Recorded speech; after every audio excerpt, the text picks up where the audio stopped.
by hoping for a brighter tomorrow.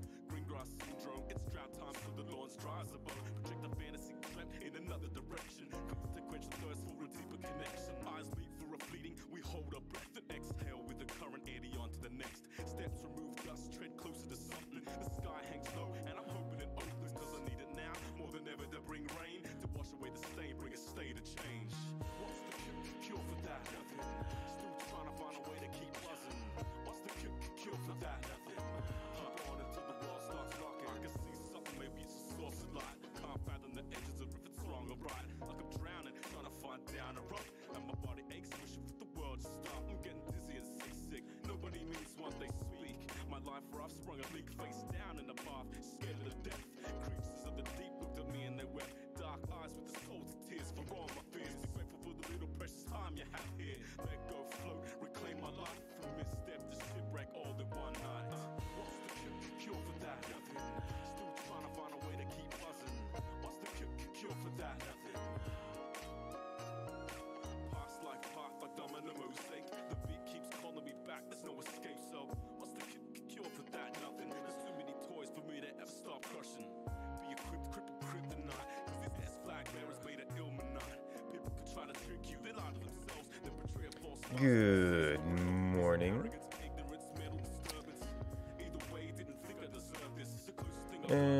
It's a little bit to go. Alright, so we should be set up here. Yes. Okay.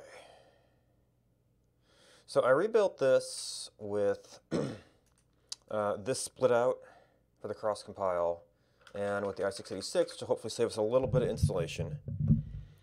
It didn't take too terribly long, so I was able to background it easily. Although I did get to thinking, and I think I actually closed down my browsers here, cleaning up my screen, that what if, because I was thinking, oh well, a stock cross-compile container wouldn't have all of the WinRAR1 Life stuff, but think about Docker, it's about layers. So we could have a MinGW, hopefully more compact Alpine container.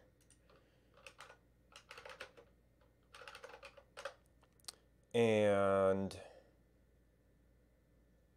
we would just add the WinRAR1 Life dev stuff to it.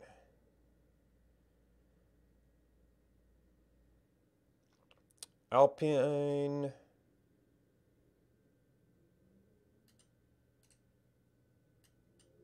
There's two here. I mean, CentOS is probably close, right?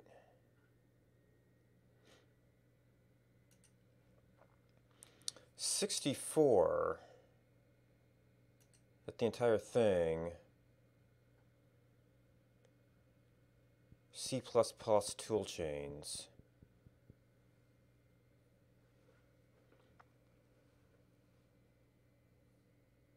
Android NDK, Android standalone.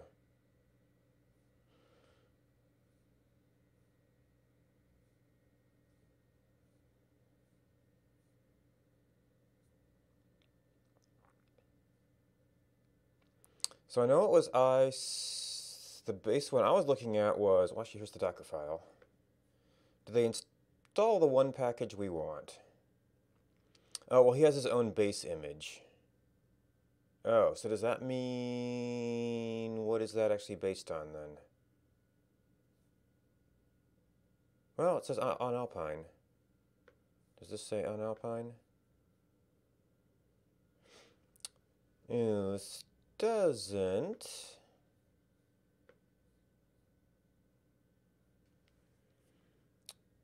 So this looks like it is doing a self-build, which is kind of the thing I was trying to avoid because I have to figure all this stuff out.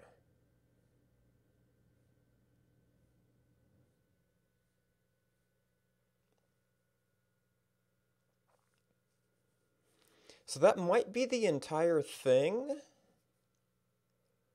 but if there's an image of it,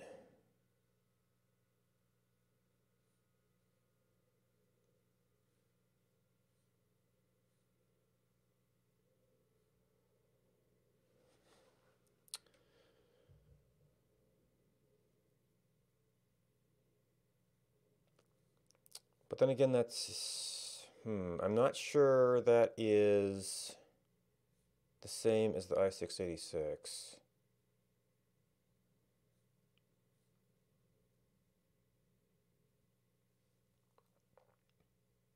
I mean, I guess we could do a little...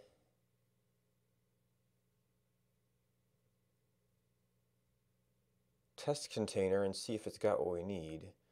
There's also this, which is based on your base image, which is... Oh, that's Debian SID. So that is a much larger package.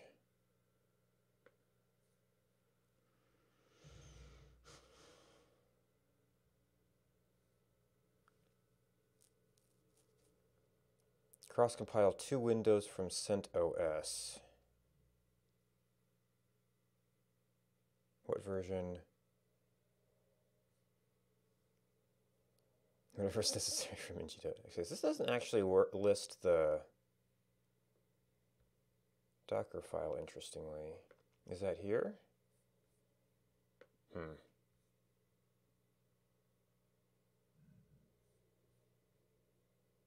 Last pushed 8 hours ago. So I need to know about MinGW Arch options.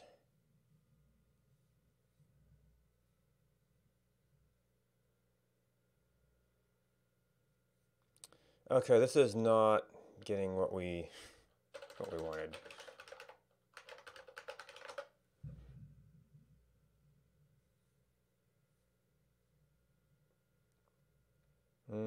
That might be it. 32 and 64-bit Windows. Build revision. Okay, that. Threads. No, that's different.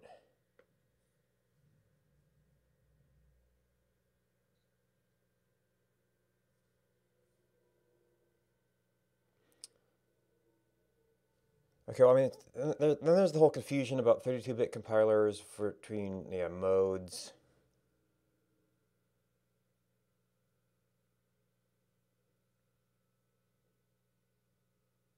.64-bit compiler.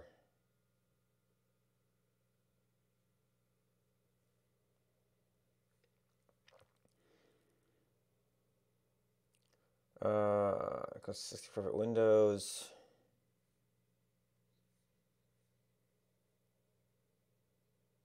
.32-bit compilers.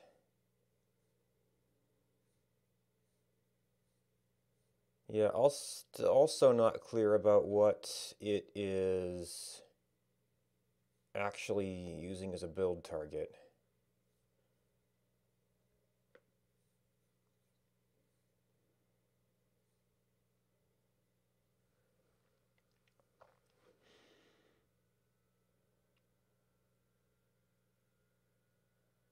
Okay, 64-bit build is x86-64, i686. This is x86-64, so this is not what we want.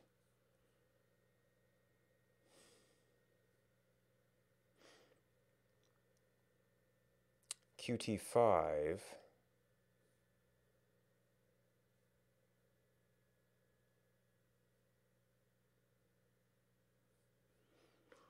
We've got CentOS. This doesn't really... I have no information about what type of MinGW this is.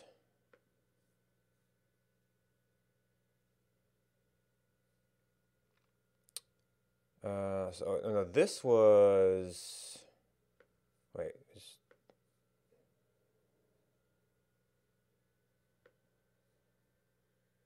No, yeah, this is x86-64. I mean, it might be as simple as changing that tag, but then that's going to kind of percolate through all of this, possibly.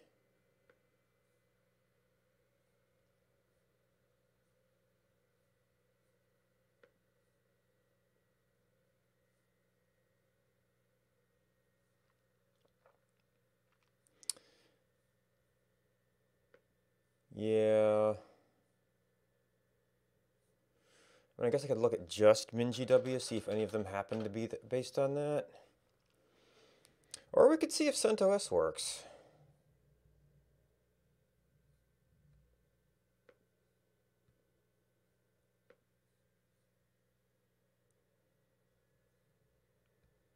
No, that was the one based on Debian, which is about the same size as... Although if we could get an entire image, that would actually be simpler than installing it ourselves every time.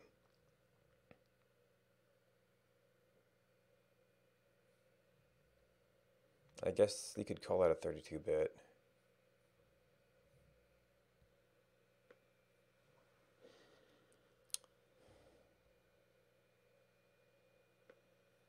So many tabs.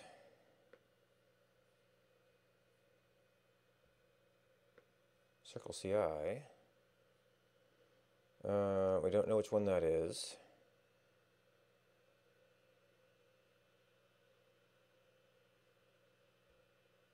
Is ArchLinux another compact one?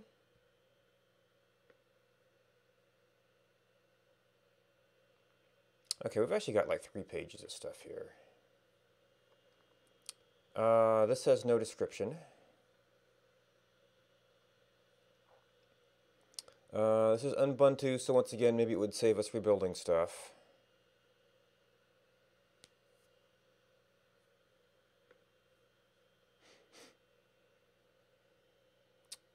This is just MinGW, though.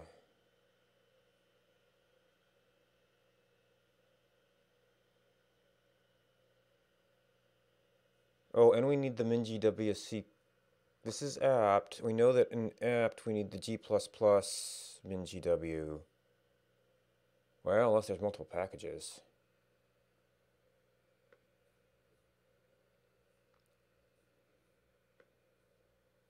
This is i686. Yeah, so there's that.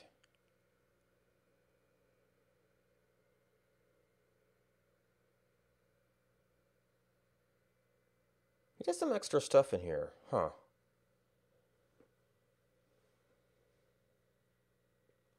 Oh, no, wait. There's a copy command in here. Well, this must be from his own thing?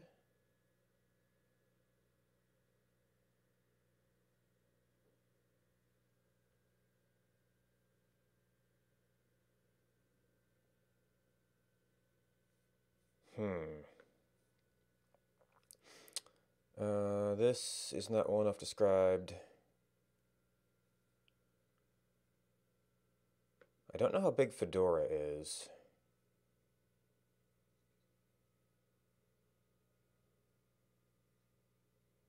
It would be yet another package manager I don't know.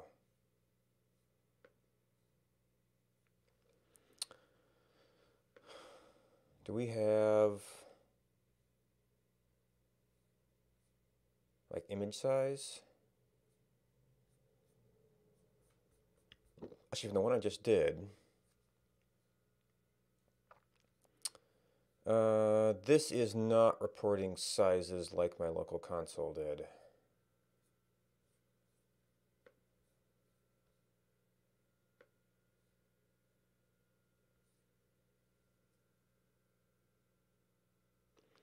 MinGW 064, which is not the G++.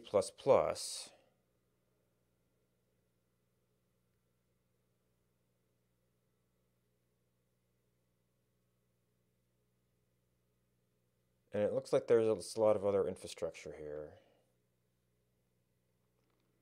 There's no description which version this is.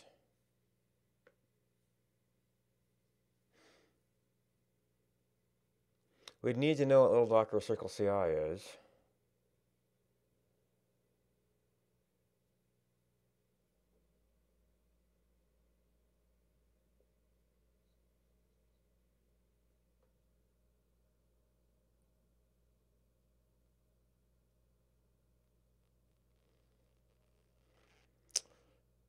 i686. There's GCC. Oh, no, we need G++.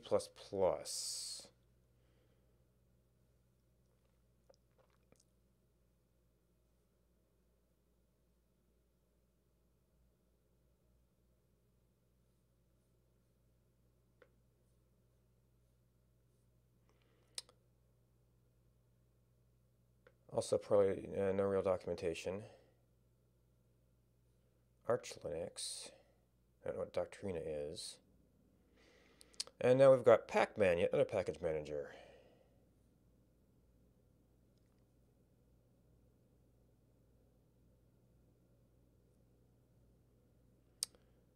Just MinGW. Their packages may have a different naming convention. Well, there's GCC, not G++.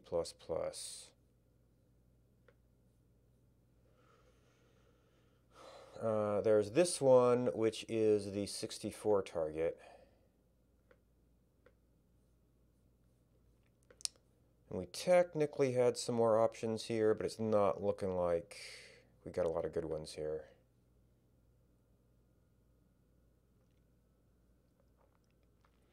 Well, I guess the one, if I took the time to figure everything out, but it's not like we have an, oh, just install this easy option.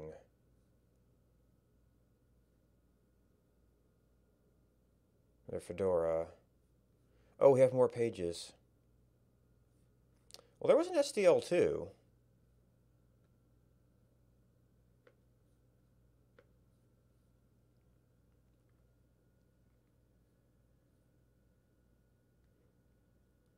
Some that are just MinGW.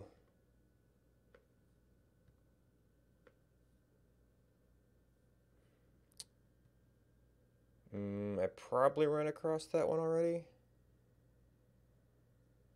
Yeah, and the pages just keep going, unfortunately.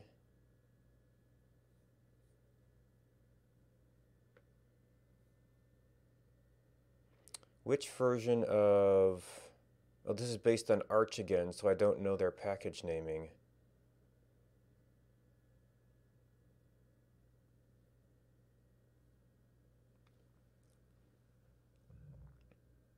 But I see GCC, not G++. No description.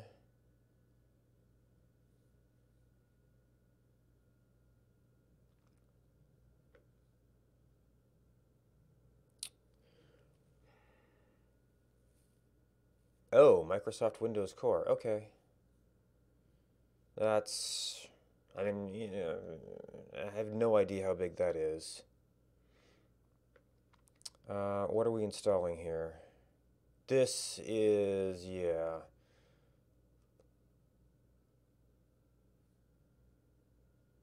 I mean, if I change the Arch, you could probably get this to work, but it's a little bit of a different animal.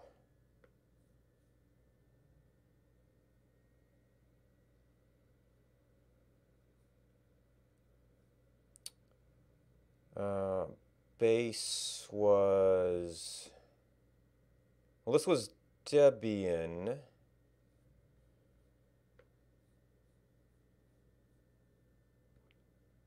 What does this end up looking like? And then we got what out? Oh, this was something else we were looking at. Okay. Okay, so this tells us what base is.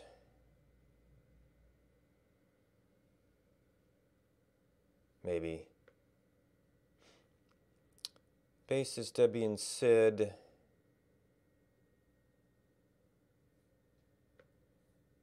With an entry point.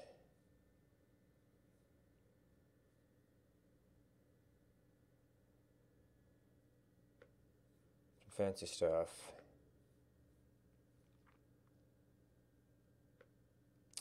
Toolchain.cmake.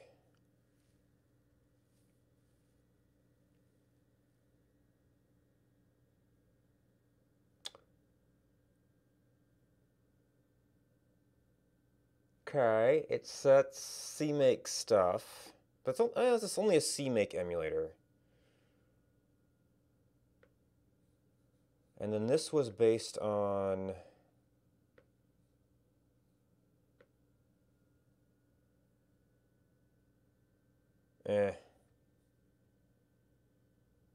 we sort of have it, but it's not a super compact like an Alpine.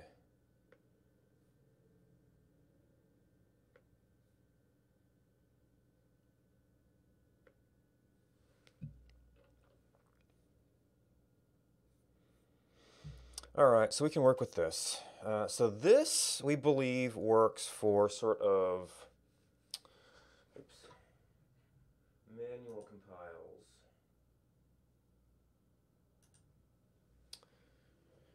But one of the things I would like to get this towards is more of a, well, is a container.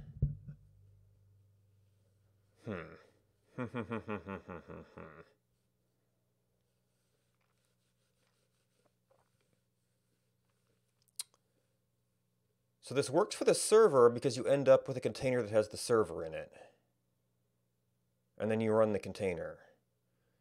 You don't really want to contain the client necessarily, especially if it's a cross-compiled one.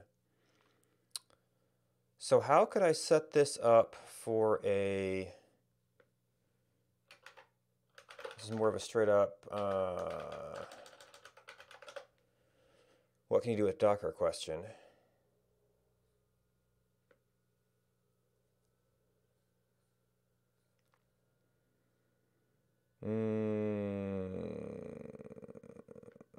And this is a application data because we want to, within containers, I mean, I guess the answer to getting output is you just bind in a thing that's only for the output, and then you have that. And this just gets back to how do you do like a CI producing builds. Kind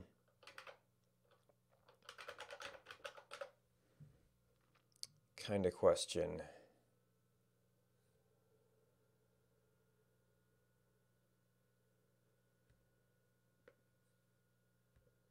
Continuous integration pipeline.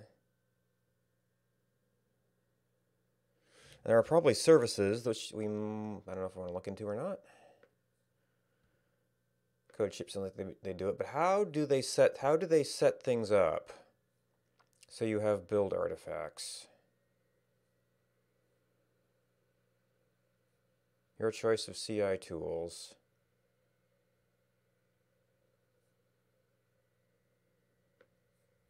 Maybe there's something there.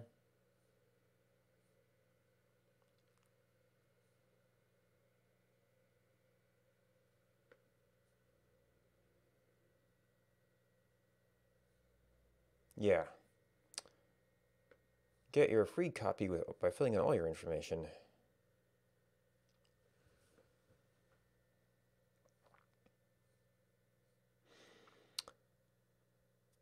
Oh, building the Docker image, yes. This might be if they've got a service where the Docker image is the output.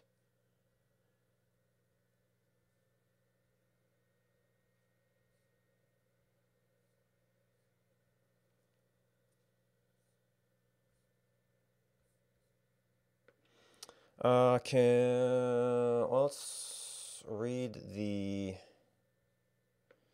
storage overview. I mean, the obvious solution, I guess, is just bind mount in and then copy out.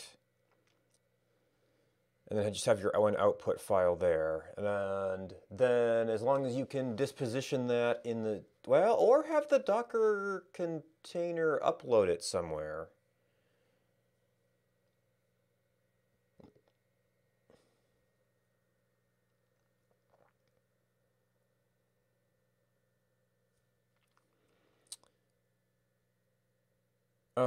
You might even be able to use a regular volume for your repositories then.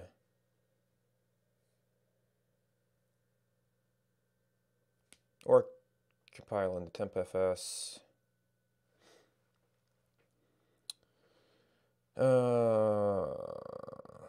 Okay. Yeah. Code or build artifacts.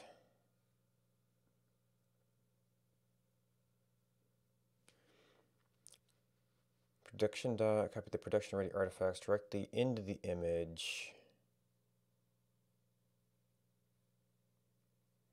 Container gets access to the rebuilt artifacts.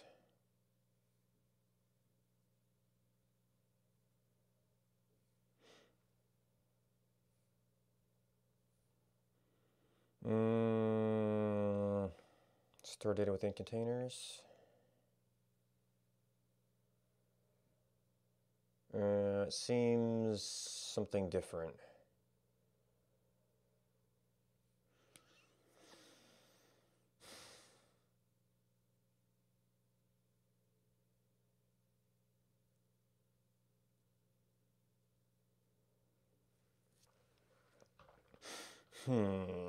All right, so we have a thing that builds a server, and that should be easily extendable to build a client. And I guess we could merge in some sort of...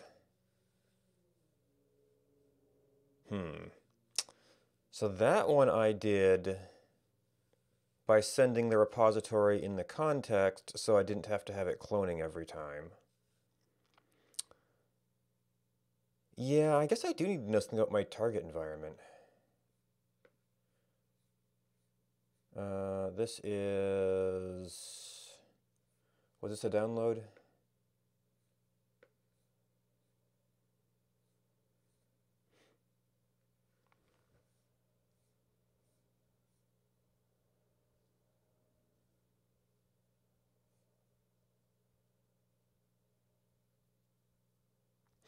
This is very text.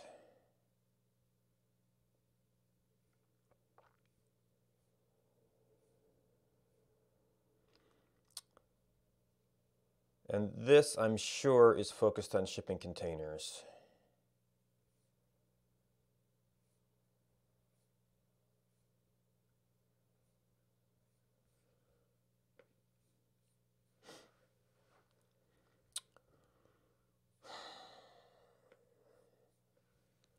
All right, well, I know that in a place I did some work for before, they did Circle CI.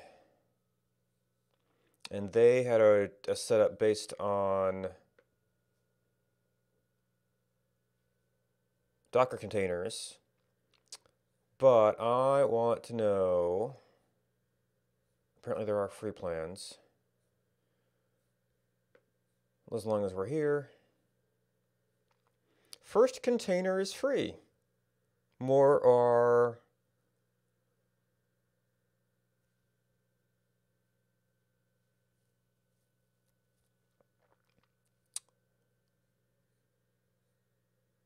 more money. 1,000 build minutes per month. That could get you a couple build hours, one current job. So that's something I could actually conceivably use without, $50 a month costs. Now, how can we get... Do you have a means to get build artifacts out?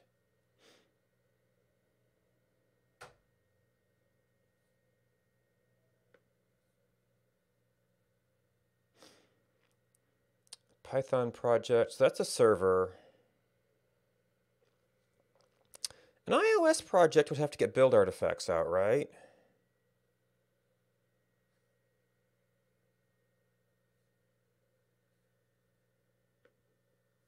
Same with Android. Deployment.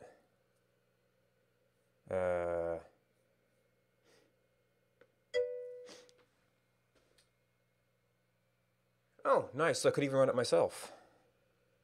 Well, I mean, running it myself would always be an option, but...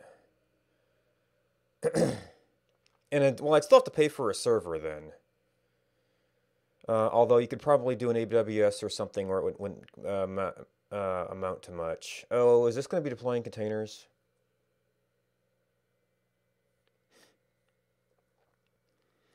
config.yaml. Okay, so Docker with 2 images, right? Oh, this is going to be a Ruby server. Deploy, working directory, Heroku app. Oh, it's just a git push. So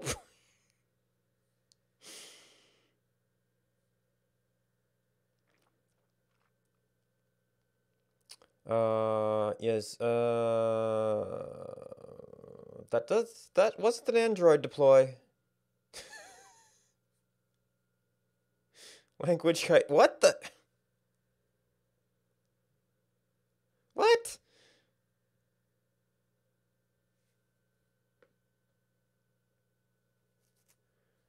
Okay, maybe there's something else in there.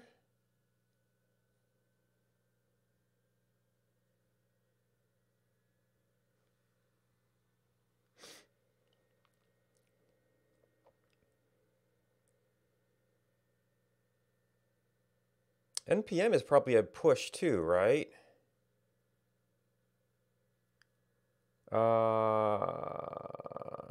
NPM publish. AWS S3 sync. Well, this could come back to the build it and then just ship the file to S3.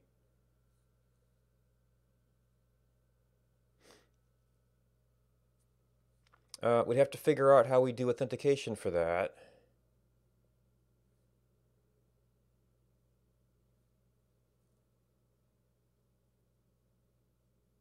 Oh yeah, and then CAP is actually a deployment system for things that aren't like Heroku. Yeah, so you would build it and then, ship the build someplace rather than copying it out directly.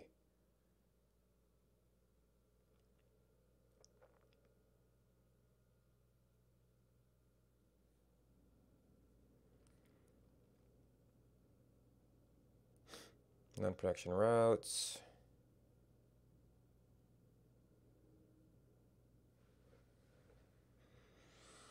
I don't know what CF is.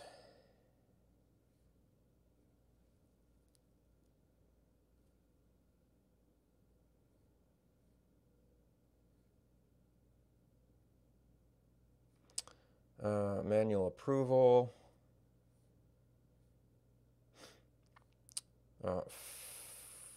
Firebase, yeah, Firebase has their own deploy command. Deploy.shell. Heroku is for applications.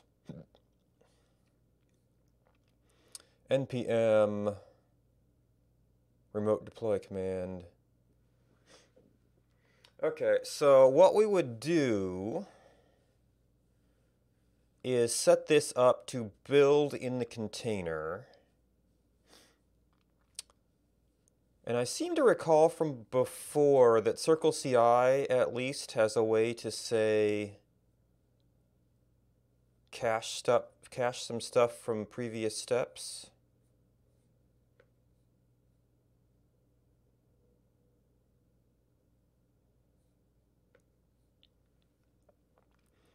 Which might get into some of the things. Steps. So here's our base image. So I would might end up having to push an image with all of our build support stuff. And then we just run commands inside of it. So that might actually end up taking over some of the stuff.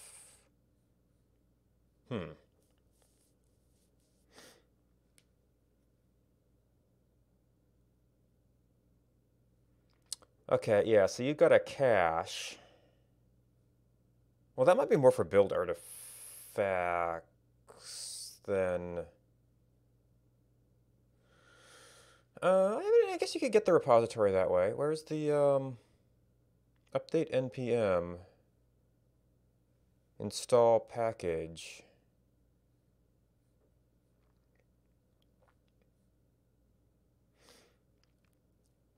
Ruby Postgres. So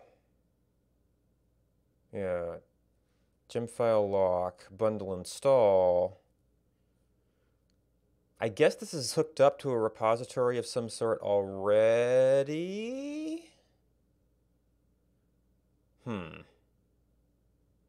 I don't know if I could hook it up to a repository I don't own. To have it automatically building off of Jason's code.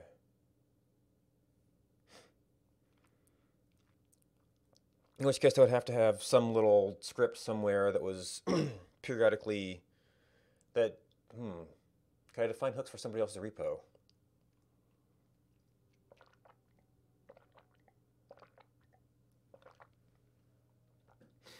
Periodically merging off of his and getting all the tags and stuff.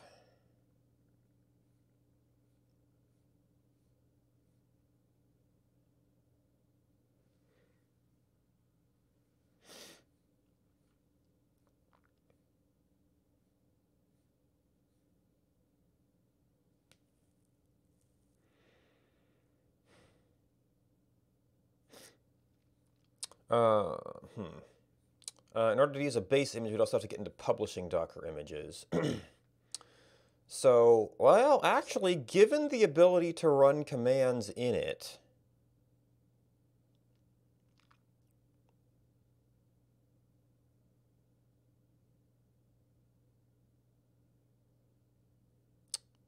then this would be a base image that could do everything.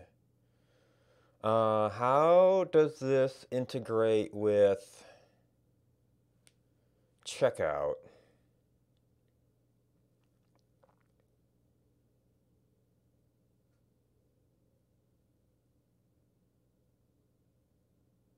Working directory, steps.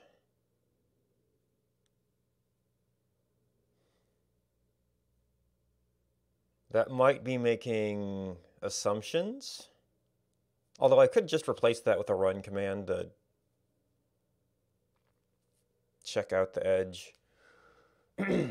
Checkout might be able to cache the repository somewhat.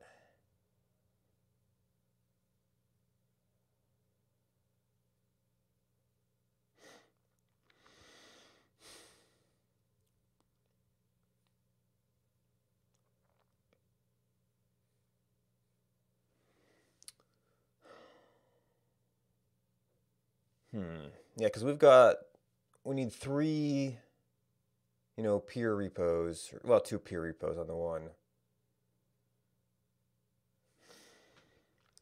Now, there is the whole testing config locally thing. That's what you could start playing with this.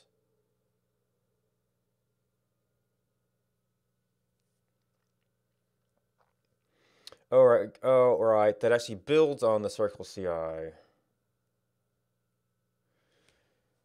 Shell script. Need an API token. Which might not be a great thing while streaming.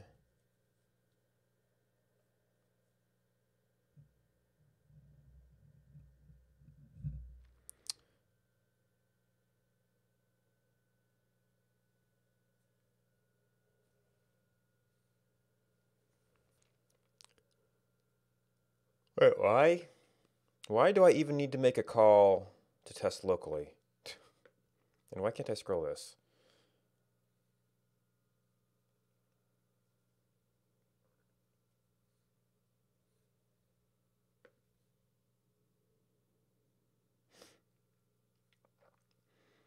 All right, locally.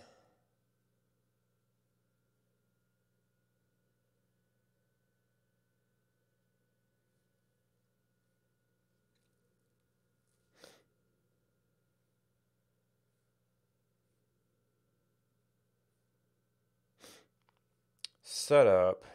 Need an API token. Well, that might at least manage that behind the scenes.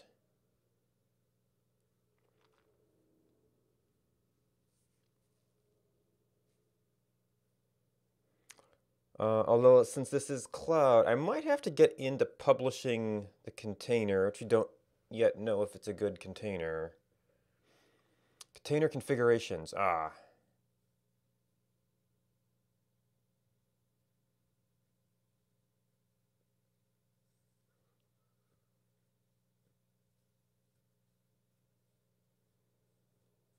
Hmm.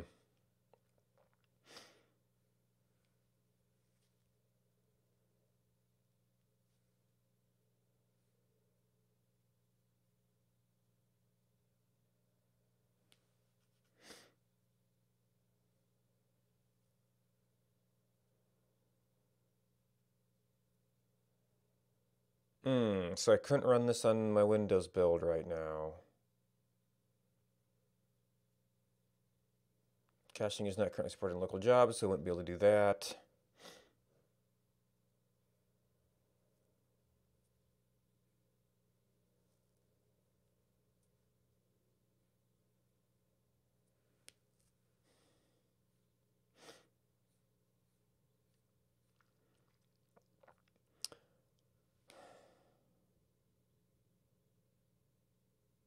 Huh.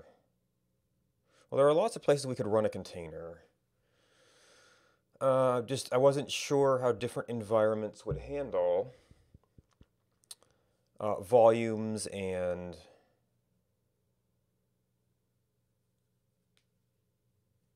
merge binds and things. And they obviously have their own special save cache, restore cache thing going on.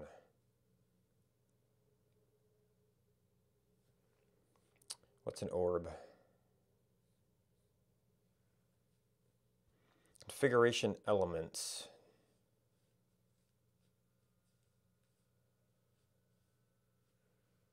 Slack, Heroku.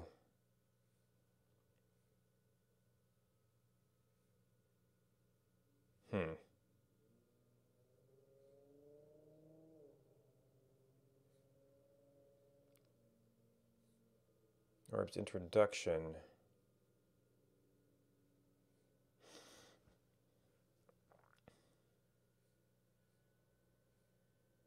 Oh, I guess you could run this on any repository then.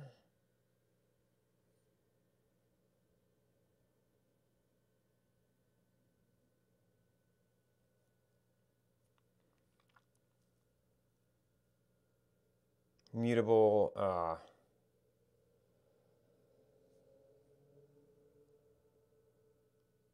move the source of that orb.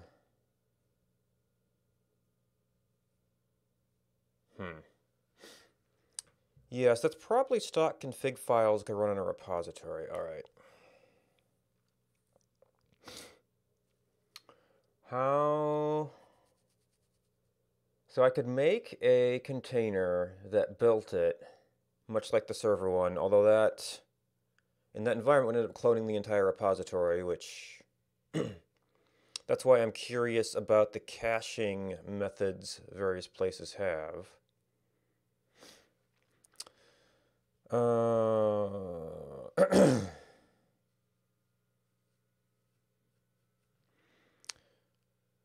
Docker is usually going to be concerned with Docker Hub, manage data, Docker CI.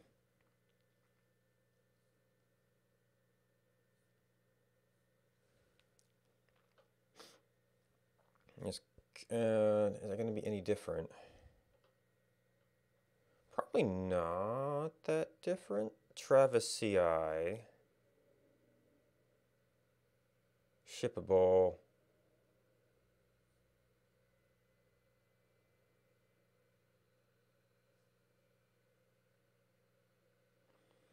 Docker and Docker.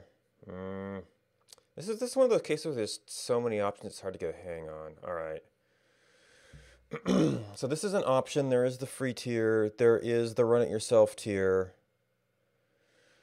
If we just went to a straight,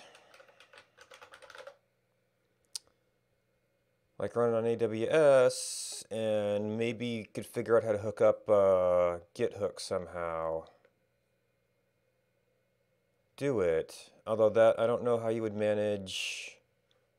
Yeah, they have to have some way to manage data, right?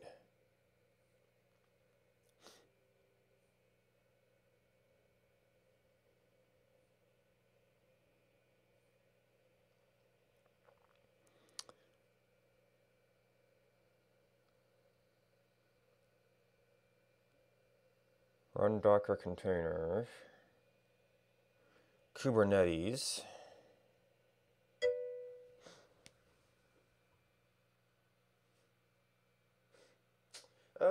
Oh yeah, it's technically public. And Jason's repos are public, although I don't know if they would let me do it for somebody else's repo.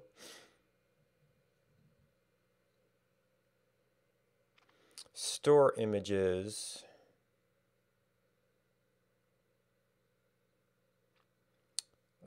That's sort of a batch process.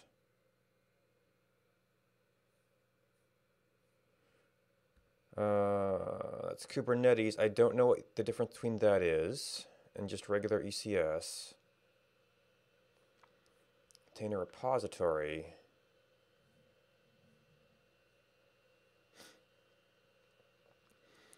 AWS data to a bucket to a batch. This is more for high end. This is a terrible explanation.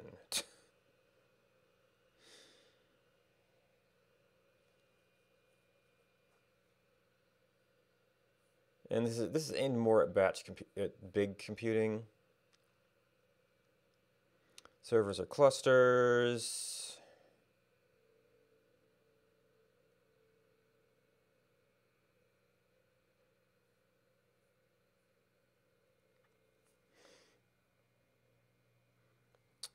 And actually, I think I saw. Well, I know I saw Travis.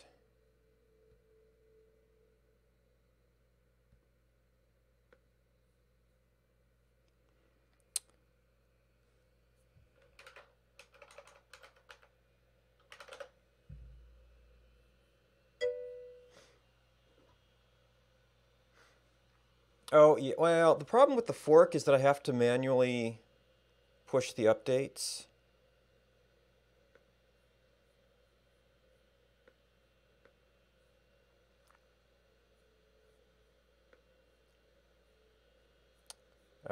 What did we open here? Seamless scaling. Okay, yes, that's built on that. Still very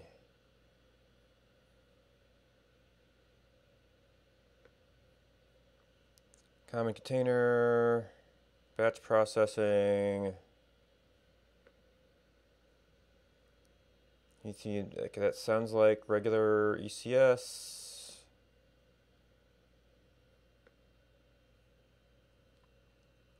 Provision or manage EC2 instances.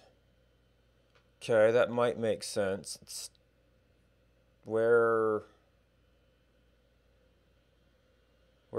documentation?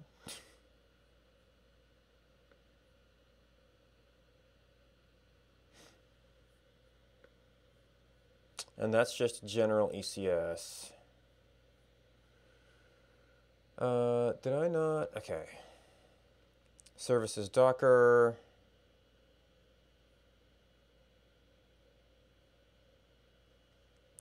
We have a travis.yaml. Docker pull, Docker run.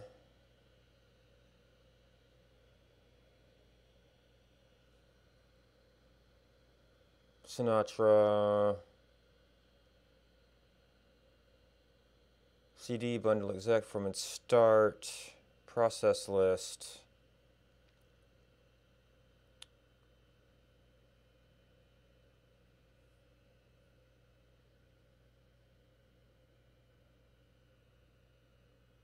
Okay, so start something and then run tests. Building a Docker image. Docker run, Docker run.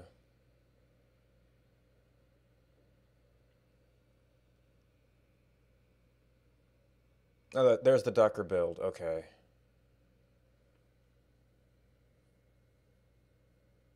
And that's if it's Docker itself. Compose. So just kind of running Docker commands in their environment.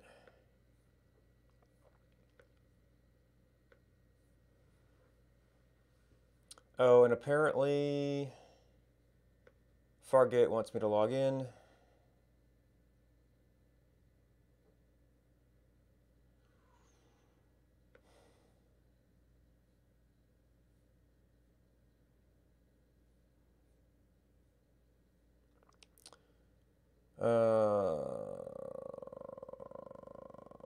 Build configuration.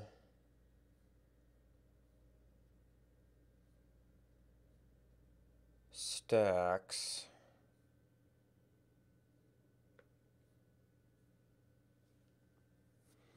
Build clouds. Images.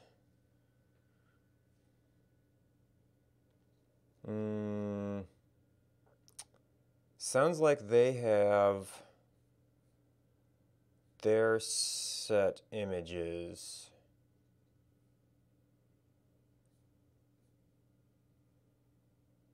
And maybe you could run Docker on that?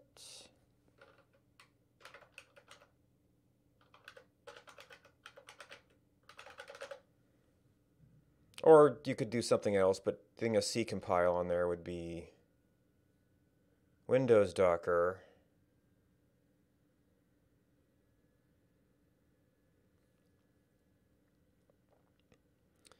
Builds on your own cloud.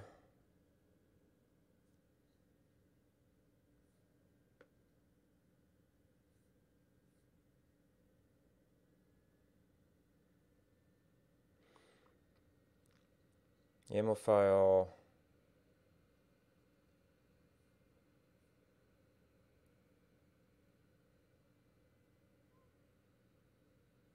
Well, they've got artifacts.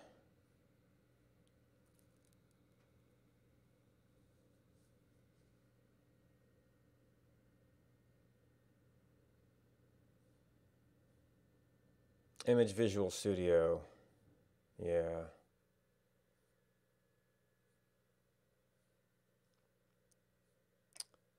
But it's so that won't allow me to reuse my existing environment as much.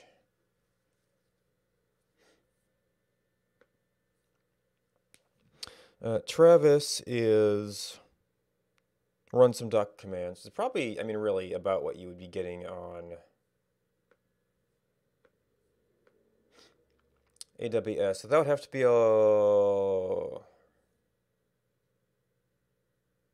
unless they just clicked into it.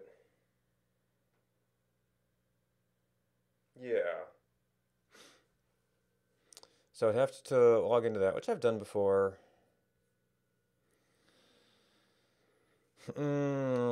So in a Travis CI environment, we just run commands.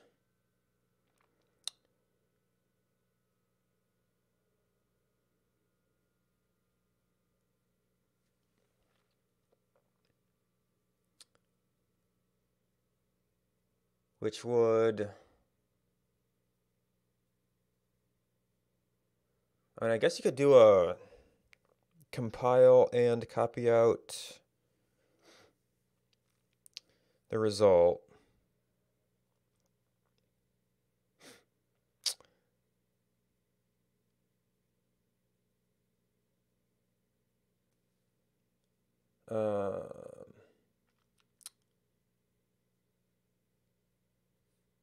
Wait, where was... They were doing this.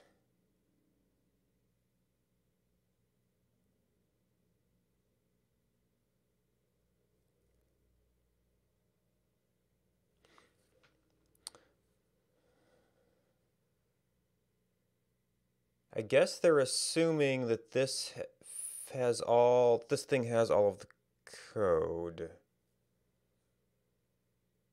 A Docker image with all of the code and tests and everything? Sample repository.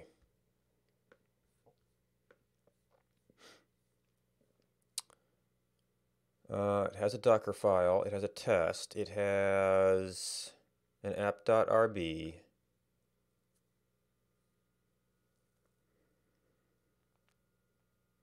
Update gets all that stuff.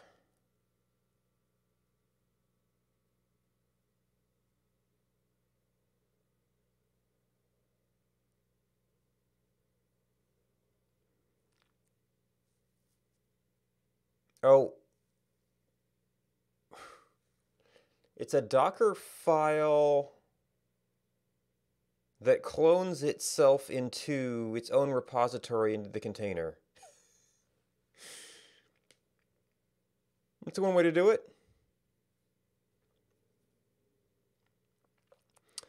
I'd kind of...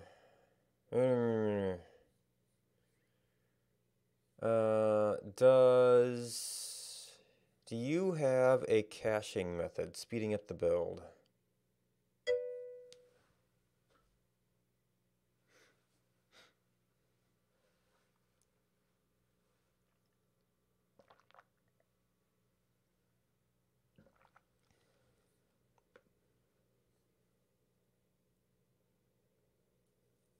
Built-in caching earlier on S3.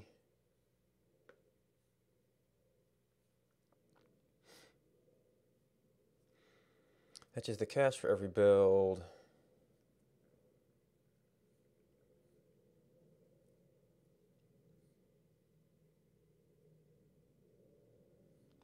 Okay, this is for specific environments.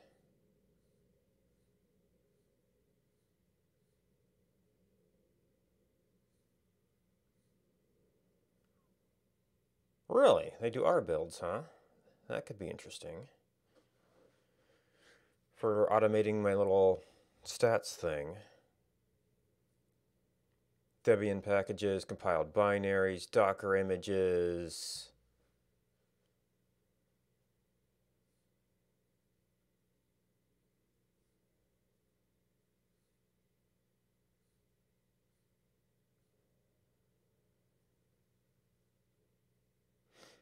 Yeah. Oh, arbitrary directories.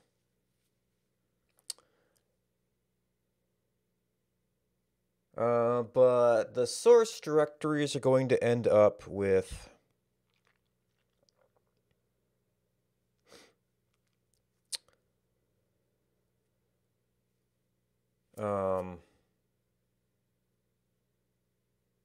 build artifacts in them. Oh, you know what? I might not need data to build the client. Well, to build the client executable, which is the main thing. So let's... unfortunately, I'm going to have to clean everything to make sure that there's no dependence anywhere in the chain.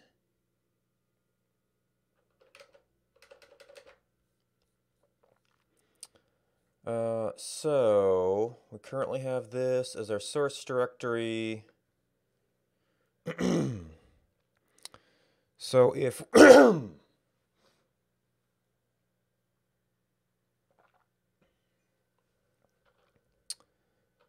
like right now my fetch script fetches everything.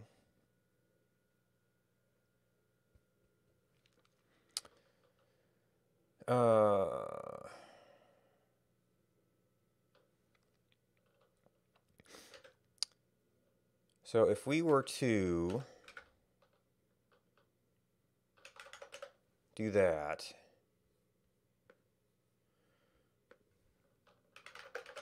then make a new source, which is just the things we know we're going to need. Because I think data is one of the larger things to download. Of course, this isn't testing the clone time.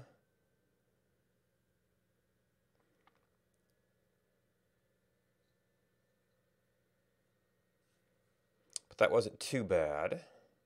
And we have to go update. Oh, that uses... So yeah, I'd end up needing a custom fetch script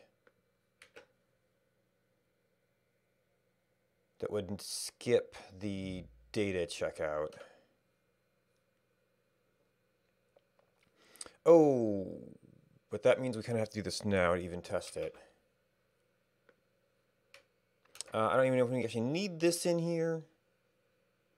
Actually, this just becomes down here.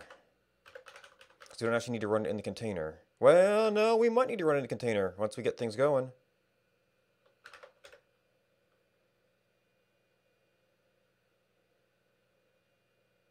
So many files. And actually now I've got multiple source directories, so that's even more files. So if we skipped data, and this actually means we only need to do this here. And skip data, and that might mean removing cache, I don't know.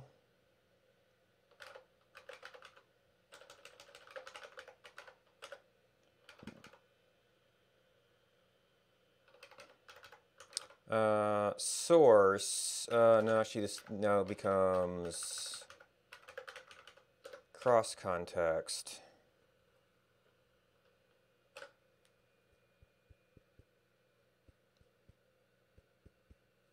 But this could actually be part of that script now that it's independent.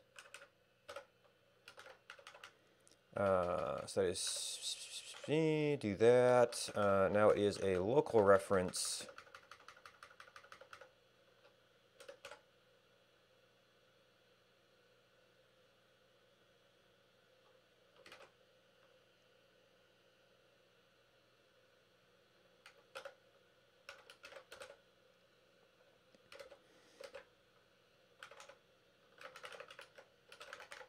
So this should do any, well, technically we're fetching some possibly latest stuff here, but it's most of the data. All right, so that makes sure we've done any tag fix-up and such. And then we want to test if our compile works. That is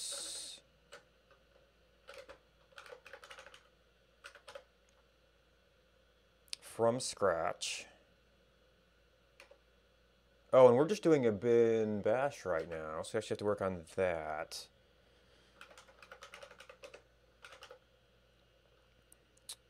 On exactly what we run to build in here. So we've got these. Oh, I think the install is all in the container. We currently, is this part of the build? No, cross Docker. Yes, that is part of the build. But the cross stuff has to go in the repository. One life, we have to configure 5. Ooh.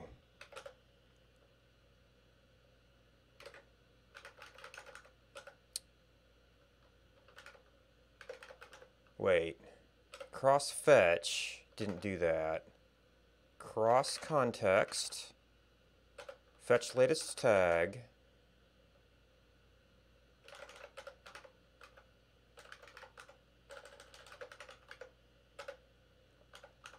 CD to source. So this should be a valid command.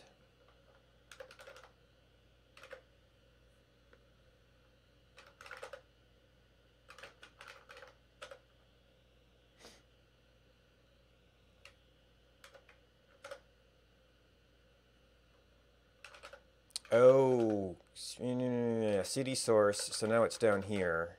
That was build context, but we've CD'd to source.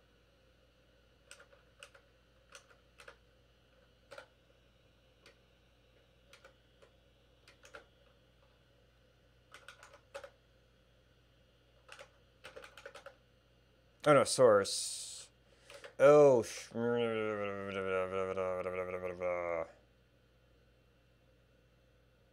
That's in the container.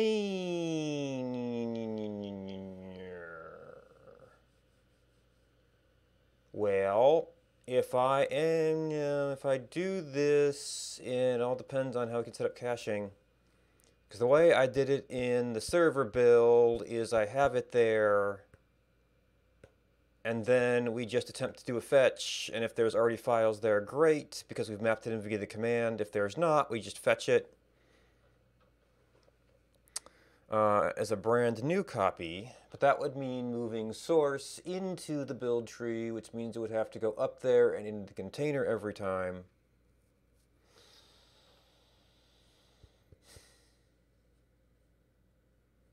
But cloning it into the container is the way you do that without bind mounting, which I don't know if that's a thing you can do in CI environments.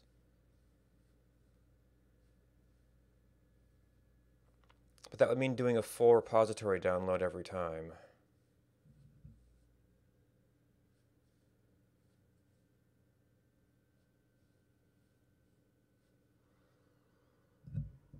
Which is what I've been trying to avoid, because I mean, it does take a while whenever I do a full copy.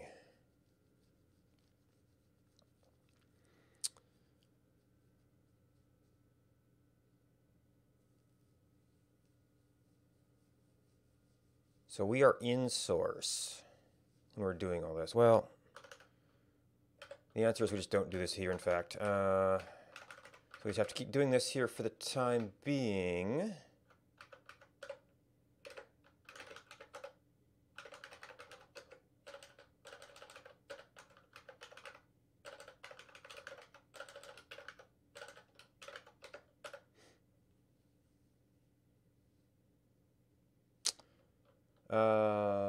Oh, right, you were...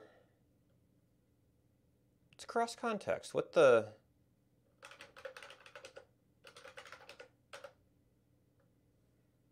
Pardon? We cd the source, so we have to do this.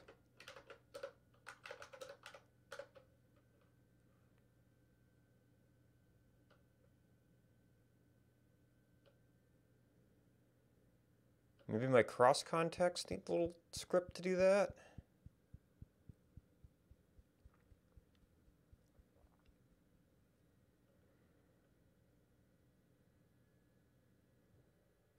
Honestly, fetch latest tag. No, because it's in source. So not having this be a child of that directory makes it a little weird.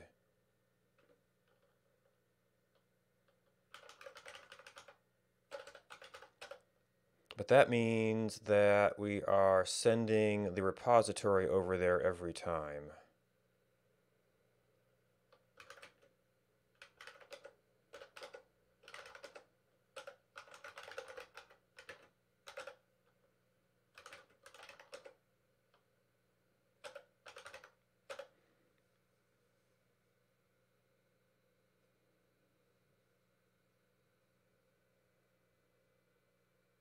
Well, if it's in the build context, we're sending it. If it's not, we're going out and fetching it from GitHub every time. I believe that there is a command to get only the latest files. You could at least cut out some of the history for just compiling.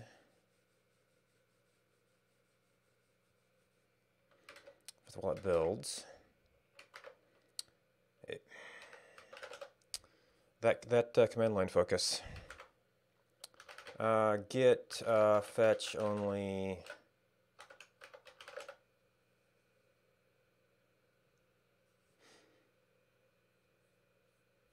just the latest revision. Shallow clone with history truncated to specify number of commits, depth equals 1. Oh, HTTP transport. No longer current. Cannot clone or fetch from it, nor push from nor into it. In the recent history, and fixes as patches. Use the remote option.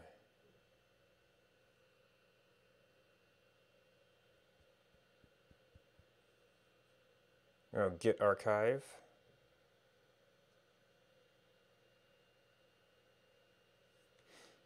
Well, yeah, actually, GitHub, you could just fetch and extract a zip file. There is that. Which, if you end up doing full clones, well, the build process uses the git tags for version numbers.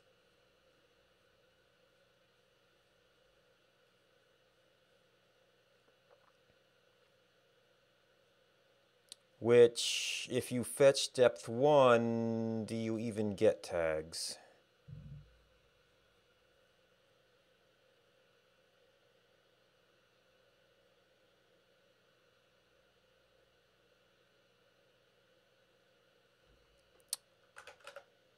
ls.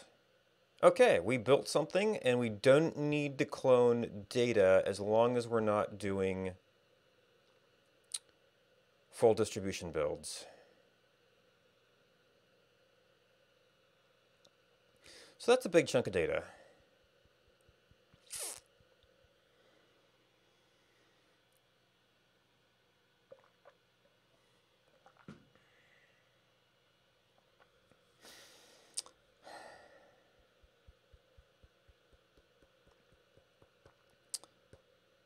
But it looks like for Travis CI, the way they did their example was you clone the stuff into the container and then run stuff there. Circle CI has a checkout command, which is focused around single repository things. I guess you would treat OneLife as the main repository, but it's going to put that in probably current directory. So they're doing stuff they're essentially doing a series of commands in a single container.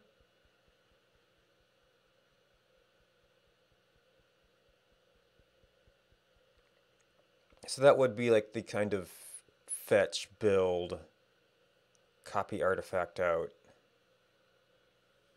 kind of thing.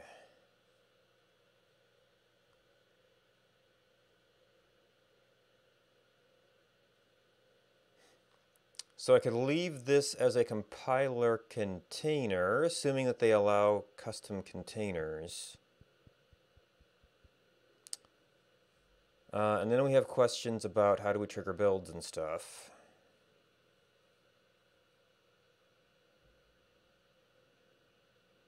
Well, and I have to fetch patches. We have to figure that whole process out. Actually, which reminds me. There's probably a bunch of build artifacts now. But yes, we're going to have to figure out how to properly fix up like Git attributes or something to be able to apply patches to run server.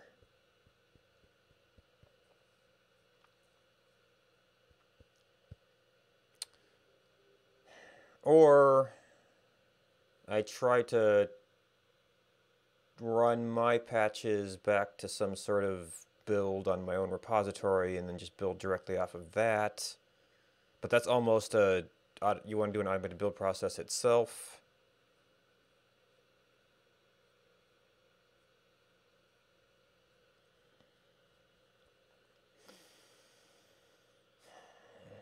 All right, well, if we're ever going to make this automated, if we're ever going to make patching it automated, we need some way to fix up.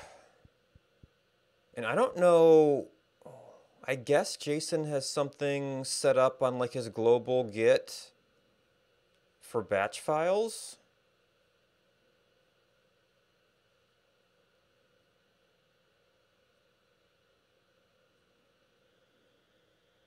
To always treat them as binary or something. That's definitely not going to work in the container. Well,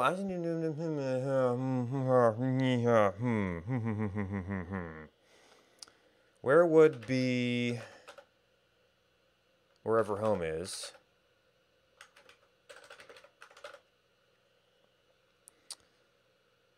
Bash RC profile wget. Where?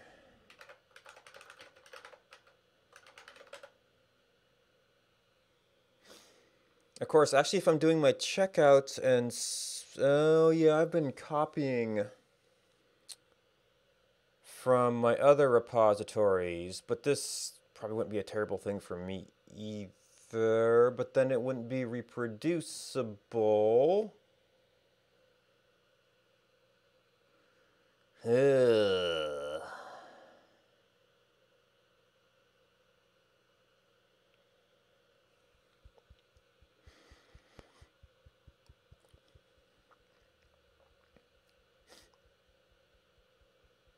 How do you make that reproducible?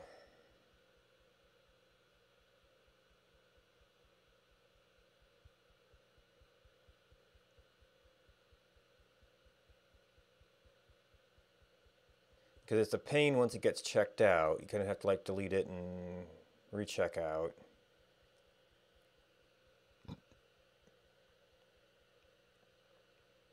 I mean, I guess you could init, instead of doing a clone, you could init, update the attributes, add the remote, and then pull everything. Ugh. Well, fetch everything.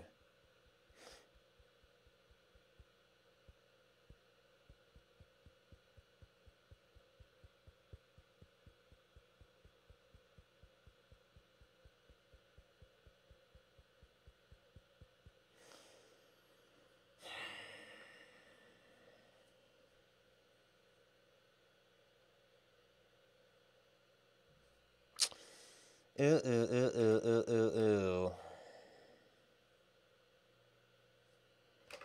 And clone depth 1 is, if we did want to do that,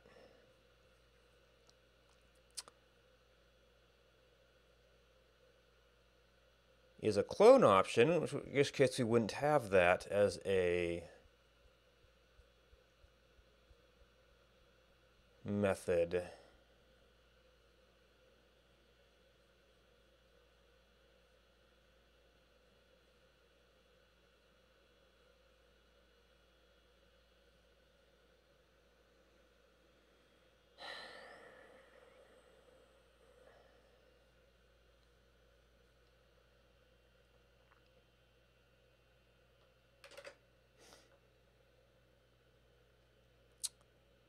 So that would have to be in, well, I guess we would set this up in cross context.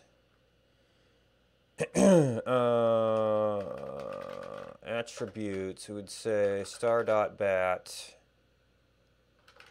is binary. And in the Docker file,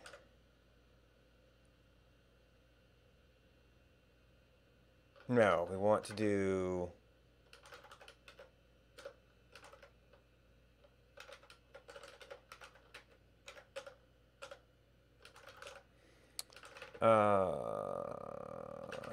I guess git ignore, not git ignore.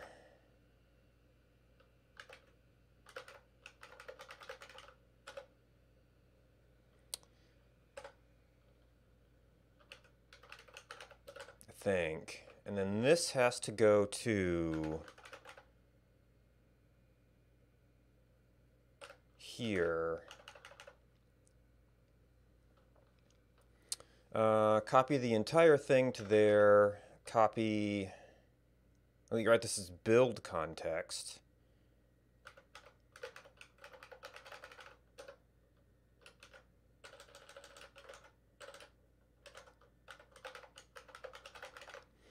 And this is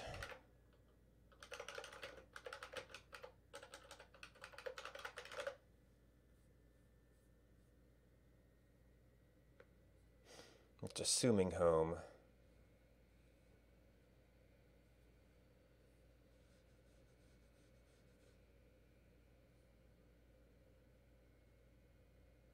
Okay, so dot get. Oh.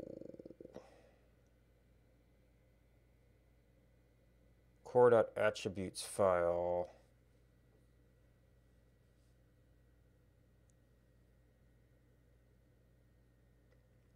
Home config get attributes.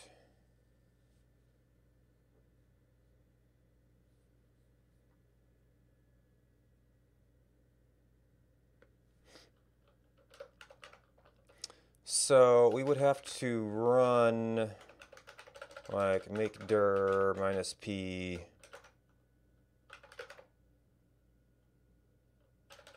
config get, and then copy this to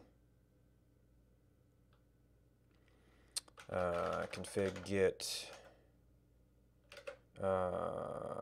get attributes.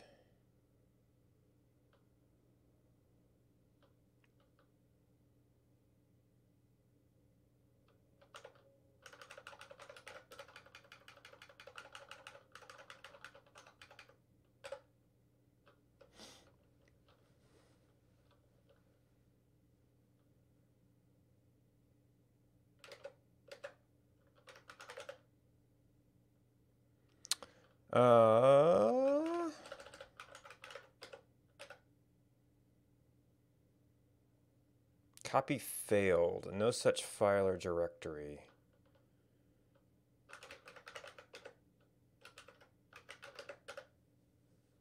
Oh, yep, I messed something up there.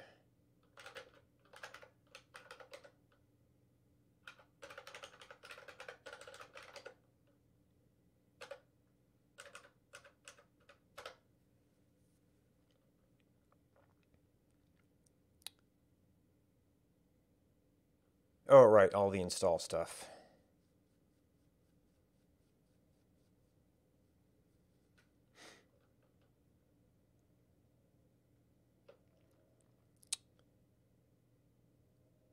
Okay.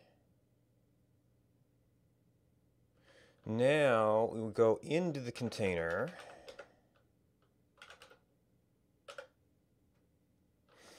And check if we go into source OneLife rm server run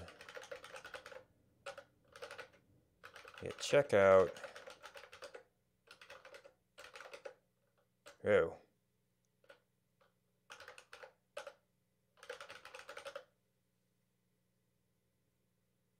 Nope. It is not using that. Oh, did it end up in my actual home directory?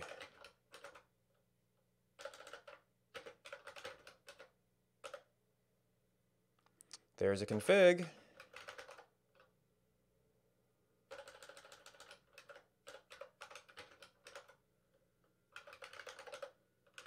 There's a get. It did not end up in there.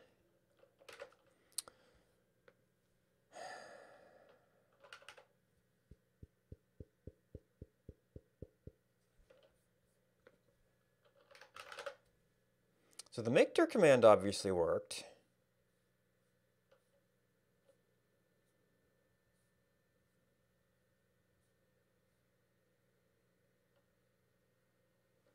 Oh, copy failed.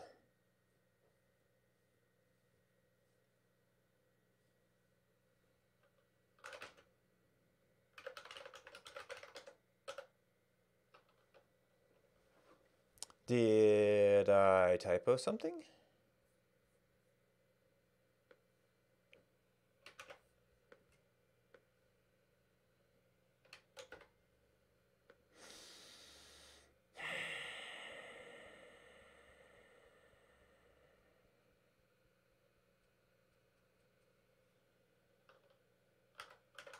Do I have to fully specify the path?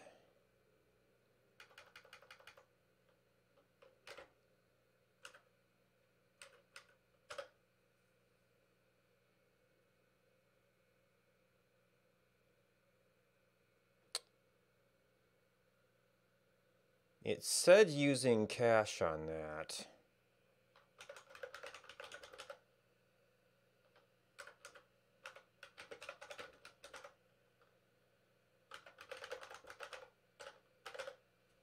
Nope. Well, I copied the entire context here.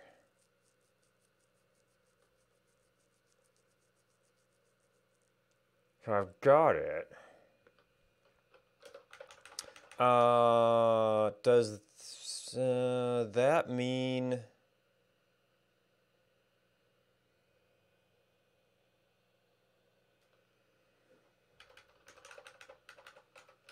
So I've got it here. But now it would be a run command?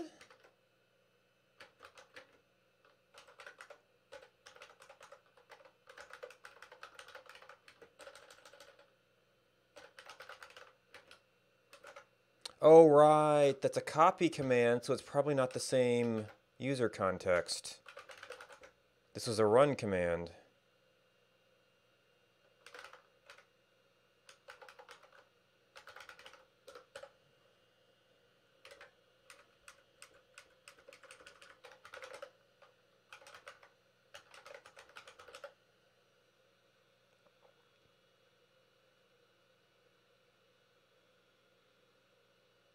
Okay, I didn't seem to complain about that.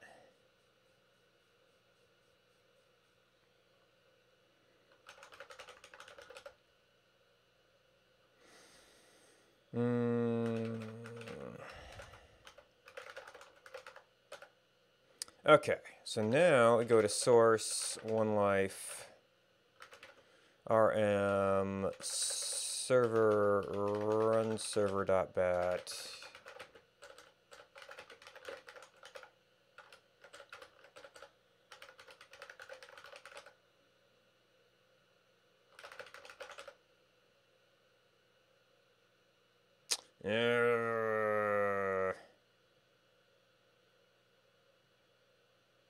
So maybe I got that format wrong.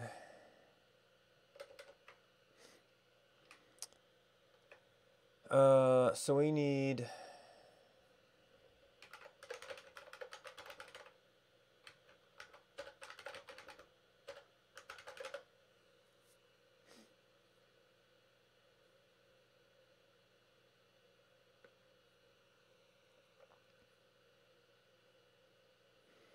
global per repository star.blah binary.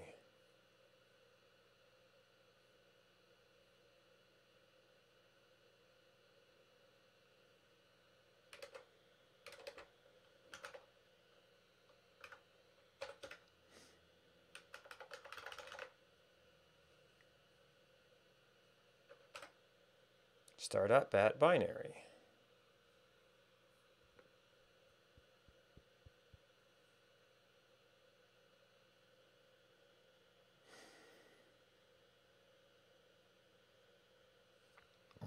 All right, let's try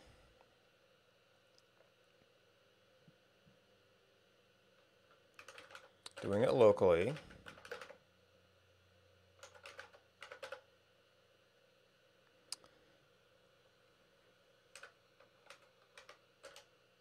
Interesting.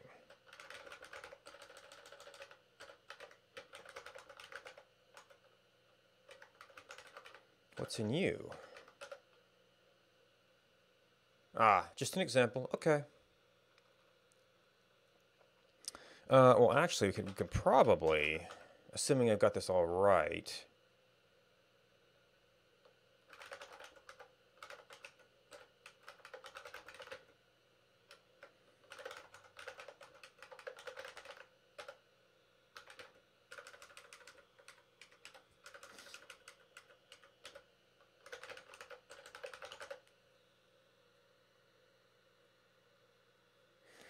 Okay, this is not using, either I got this path wrong,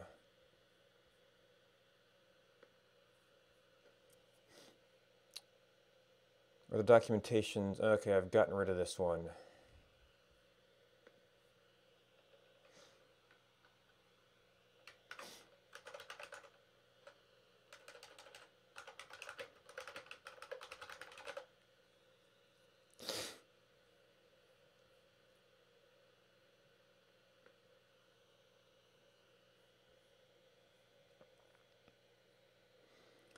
config.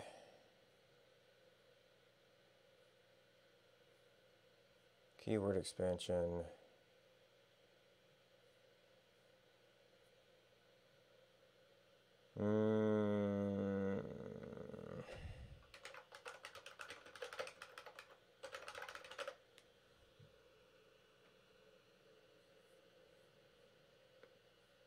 Well, I can always do pro get book. Specify its default value is config home. Oh, XDG config home.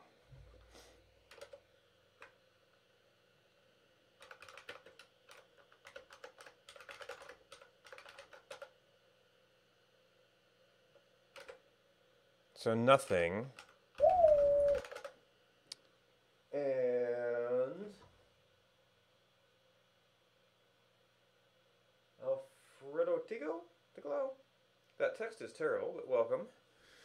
Hope you're having a less frustrating day than I am. I wish I knew its default value, core.attributes file. Git config list.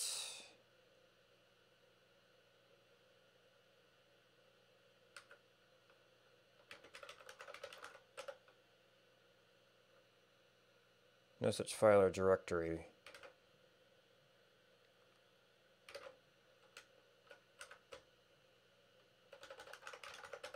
Git config global, maybe global list? No such file or directory.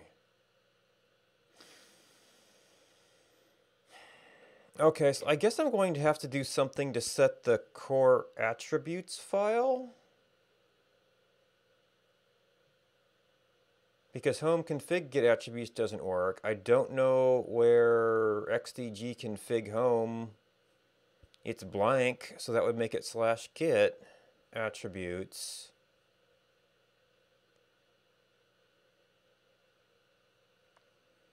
But all users on a system, what is prefix? Stands to nothing.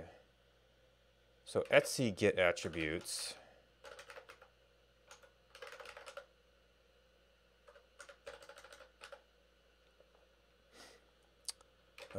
Etc get attributes. So copy config get attributes to etc get attributes. And we do this little dance again.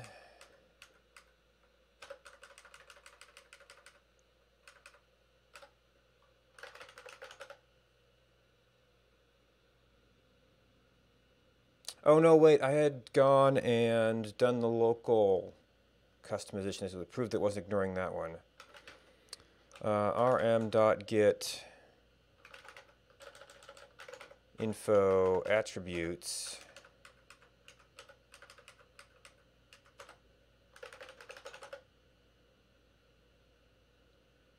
And it is ignoring etc get attributes.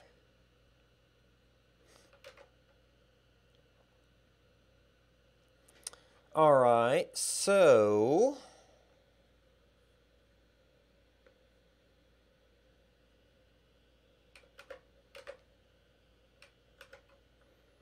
I guess that would be sort of the obvious one. And then we copy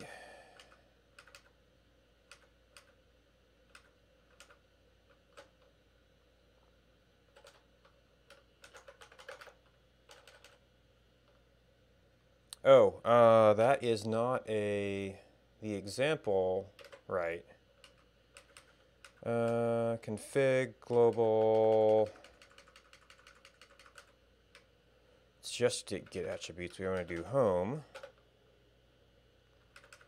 And then there was a copy that was all mostly set up for us.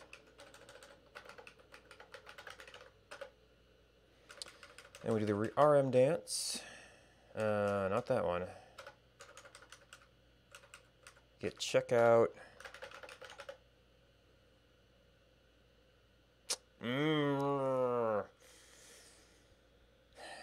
So the global stuff is not working.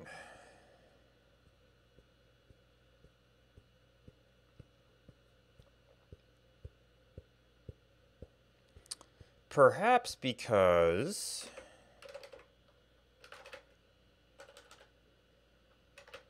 edit source one life dot get not dot get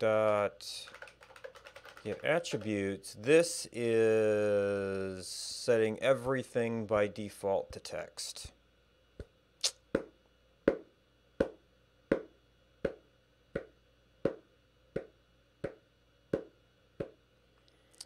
So our only option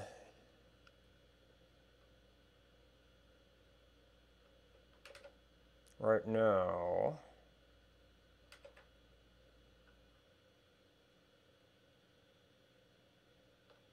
is to manually copy from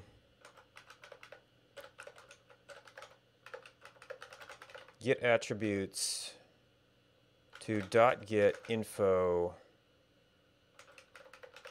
attributes once we are certain we have a repository that we can work with.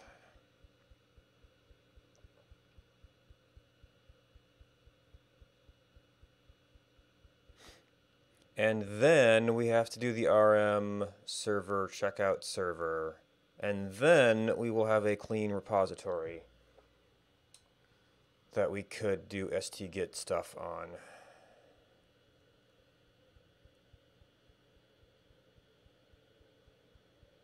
Okay. So if this is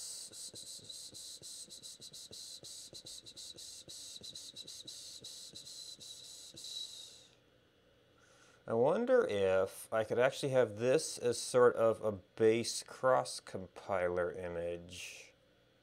And then I would have another one that was the full compile and checkout and stuff.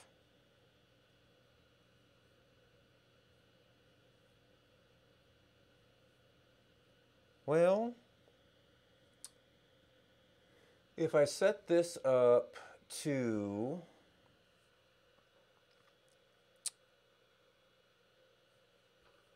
where's our build? Build context, build Docker file, run fetch latest, run build server. So fetch latest wouldn't do anything if we had a checkout already here. We would update that fetch latest. Actually, yeah, we can update its fetch latest. Cross context fetch latest. You are going to operate in the source directory.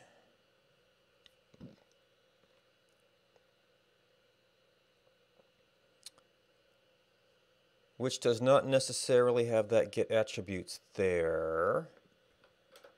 So when we check out one life, I guess we can echo star.bat binary to .get to one life. Oh no, wait, we're seeded into one life. .get attributes. Then we RM server run server.bat and git checkout server run server.bat. Because if we get start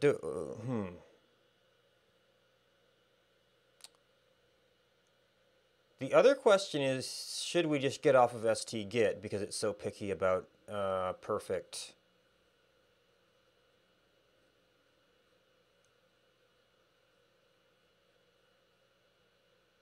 Although another patch system, you just have to throw it out, check out. That might work.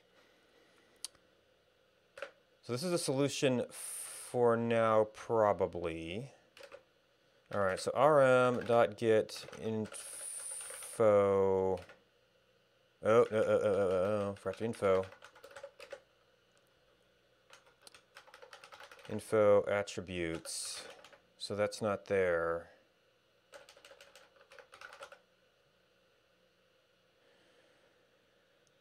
All right, so if we do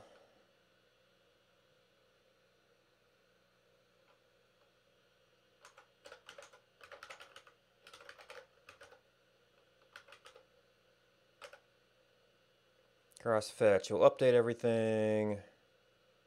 Oh, has he been doing stuff? And that should do that. Source, one life.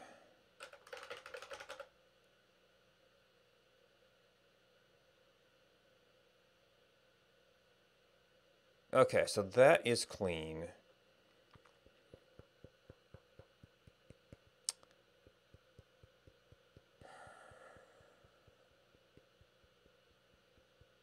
But we need something that could, in a remote container environment,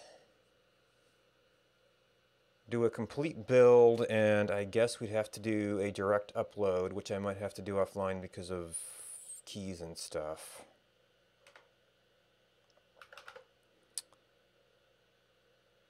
So let's just refresh ourselves. Well, because this is using the merged files where we've got everything. I can save doing a bunch of clones every time.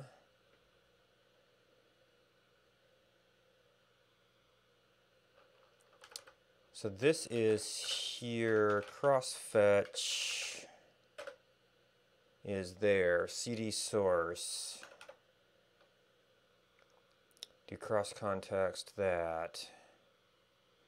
So if we rearrange some things, and I want to go back to the clean-ish directories here so we could prove this stuff.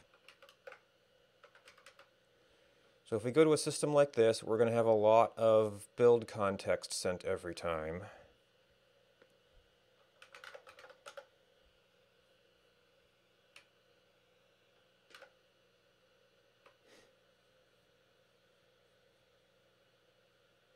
And this is going to mix up some paths probably. Well, no, once copied into there, I believe that those paths are the same, because our cross command, yeah, it puts it into there. So this actually changes now, because we don't mount that in.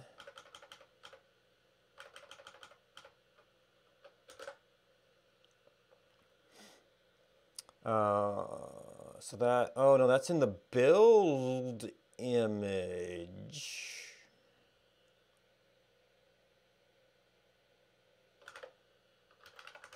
Build.docker file. Well, copy everything into there. And then we set up workdir that way.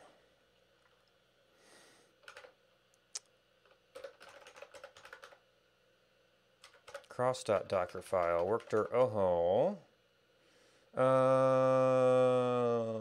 can you do multiple workers? Does install MingGW care about its current directory?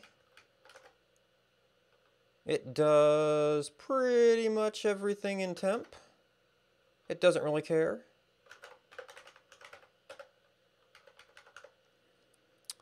And that's a direct reference. So if we switch this around and go to source, as in that, and do this just in case it's not sent over in the context. And then we need to have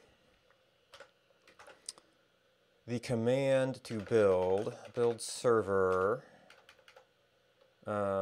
So that does server code version number. I think we actually have some of that in the fetch.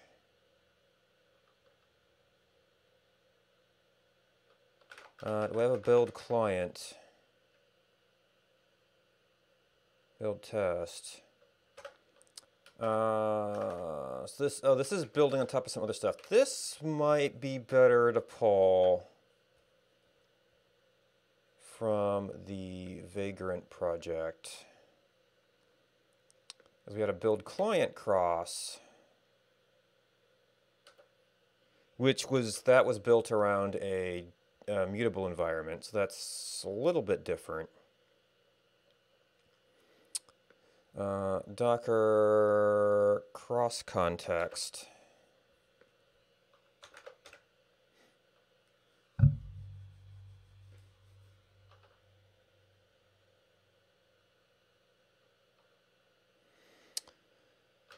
Build client cross.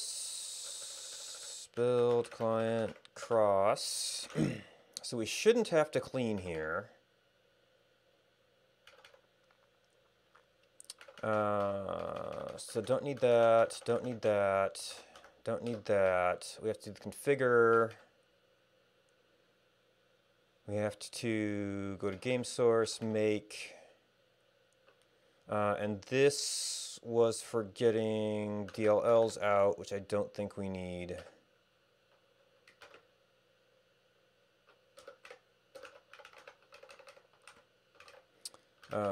Build client cross.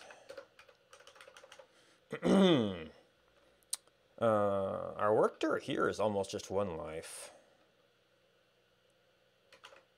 But I was reusing some other scripts that were based around that. And as long as we're not building a distribution,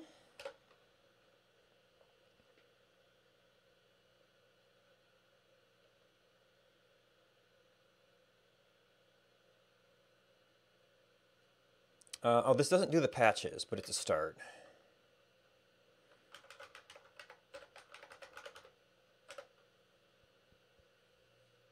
Now we've got a big build context, which I don't know if that's going to make it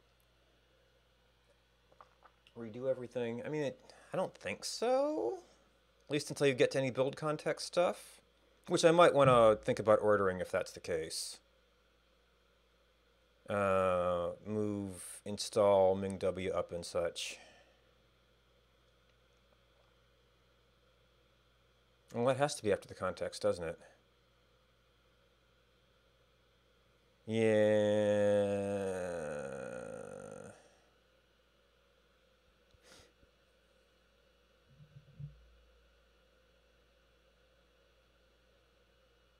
Ooh. Sed can't read. Oh, right, because it's a brand new file. Now, sed can't read.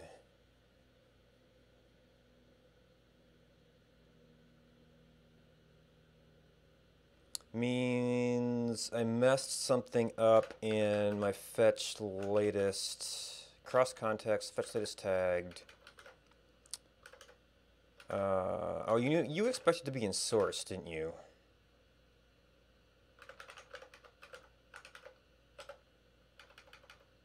No. Cross Docker file.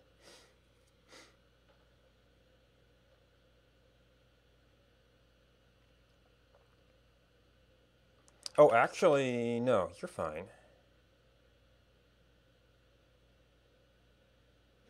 Can I run files out of the build context?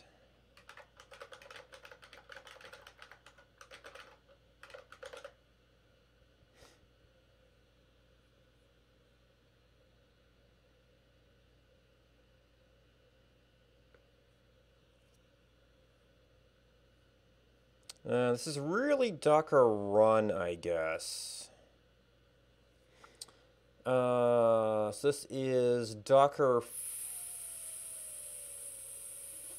file.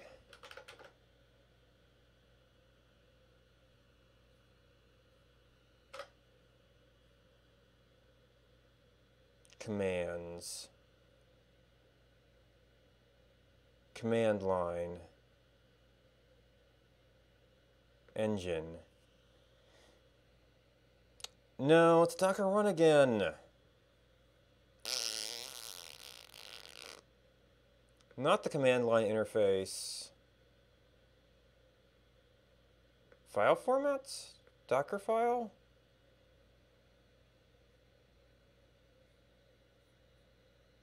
Run.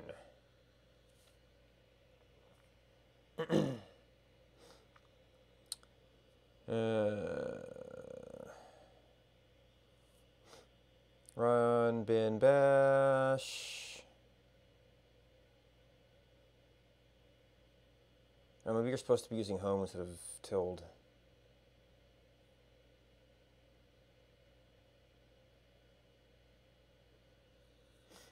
No. Oh, so I need to do exec if I want to do some of that stuff.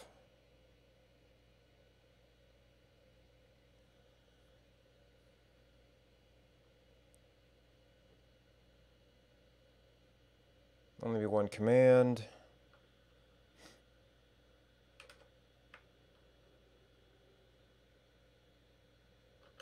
Well, I guess that's one way to find out, huh? Well, that would still count as build context, wouldn't it?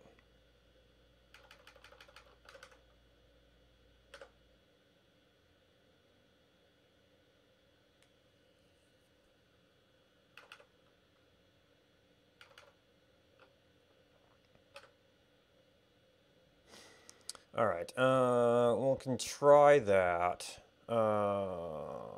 And what was the actual problem?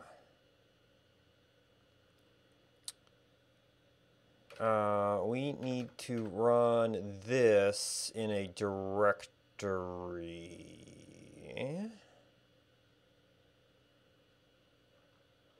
Does fetch latest tagged in build context do that? No, we're in source.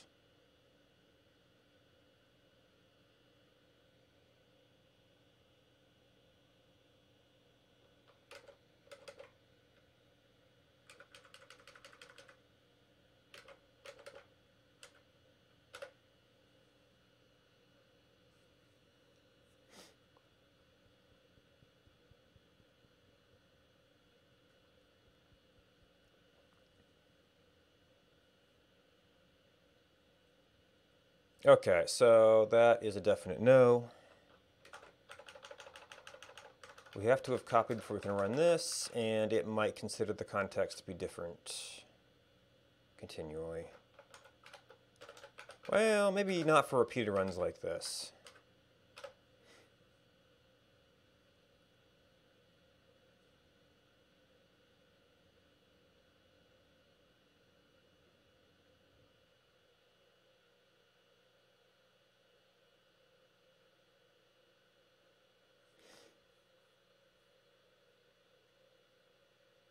Okay, good so far.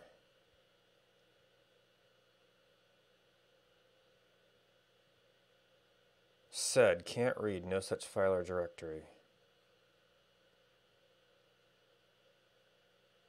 Oh, does that not have performed a checkout? And then we've got to fix our permissions. Cross context. Build client. Gee.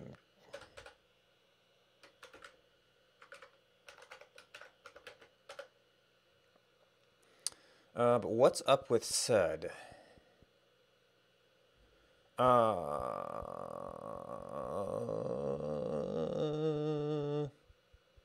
Is that inside the container? Yeah, that should be inside the container. But I haven't actually built a successfully built a container?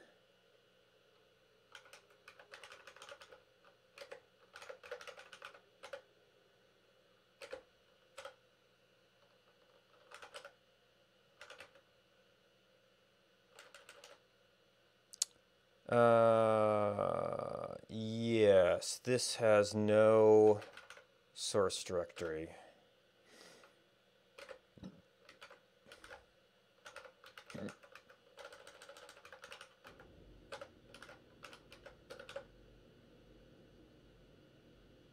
All these scripts are in here, so we can just not run any of this stuff. And then debug them instead of trying to jump ahead here.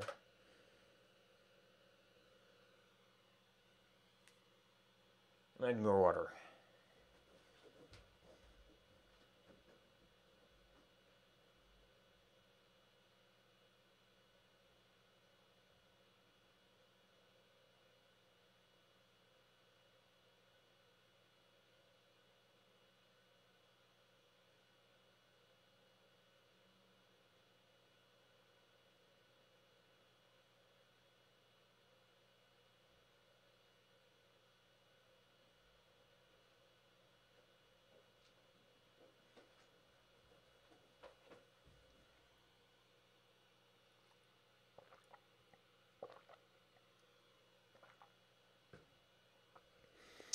All right, so now we can go into it.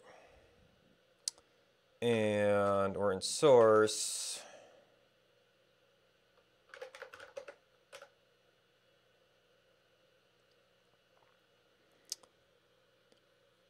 Said can't read no such file or directory. So what is...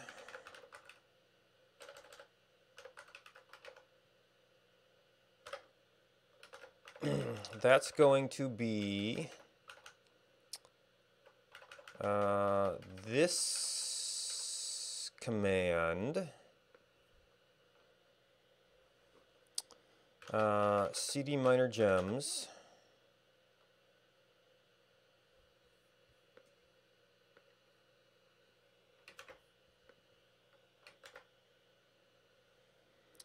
can't read no such file or directory.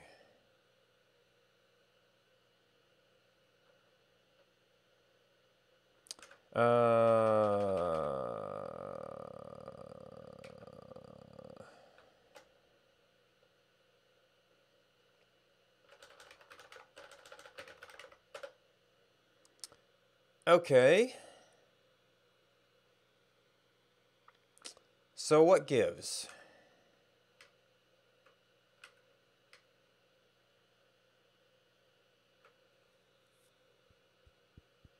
I wish it would tell us which path it's having issues with. Can we do...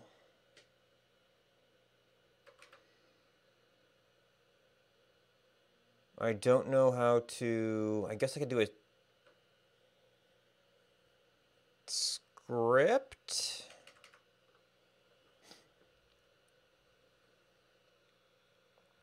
This is completely inside the container, though. Do we have no... VI... Oh, we don't even have... Okay. But I'm trying to do shell meta commands into a shell script.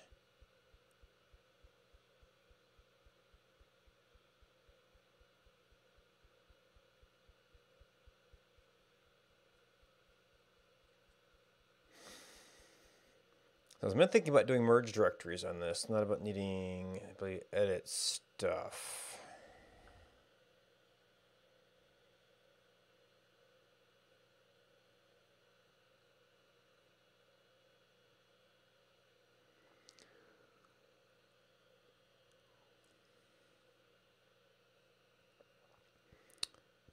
So we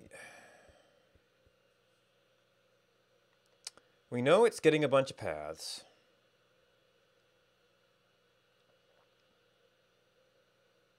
Because we echoed. But we don't know which one it's throwing up on.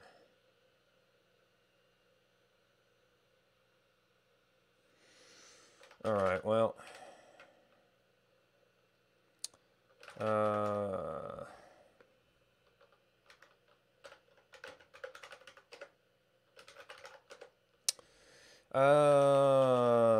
We do something like that, and then you took away the file I wanted.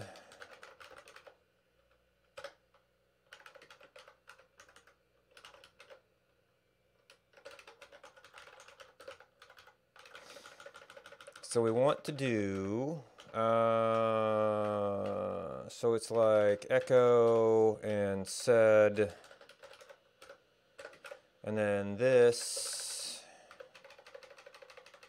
is going to exec. Well, we still need some of this stuff.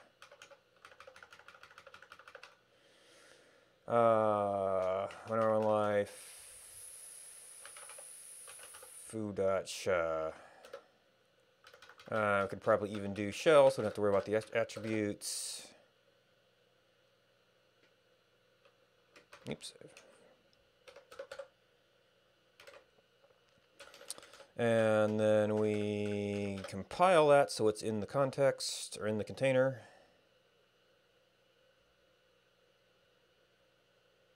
I guess I gotta merge something in to get a working directory as well. Do a little toy bind mount.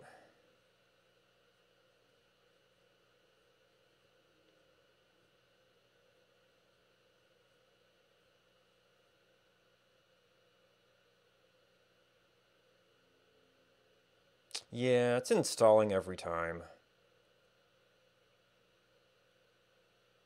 That makes it tempting to actually put the zip files in the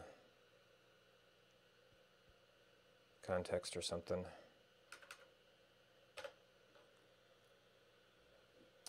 All right, so from source, oh, I guess, okay, fine.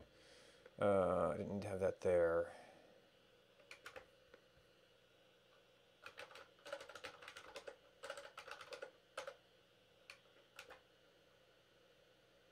Oh.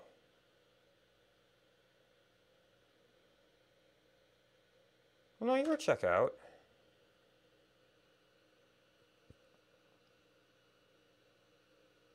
Oh, you missed that one too. What the heck? Ah.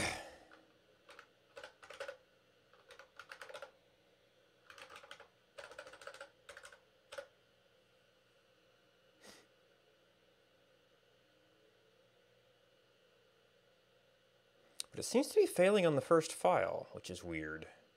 Because I thought I had this all... Oh. I was running this in my host shell.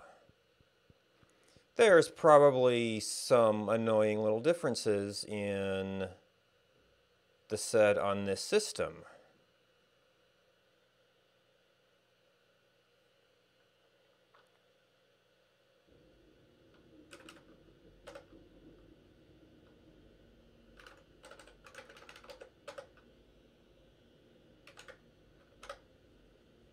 Network socket.h. No such file or directory. Okay, so now we got a better base for what we're having issues with here.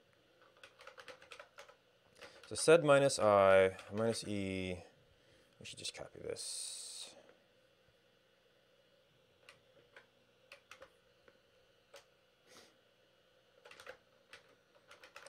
Network socket.h. No such file or directory.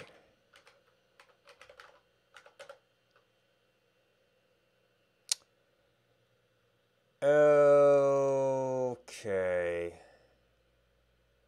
Is this in the code that I ended up copying here?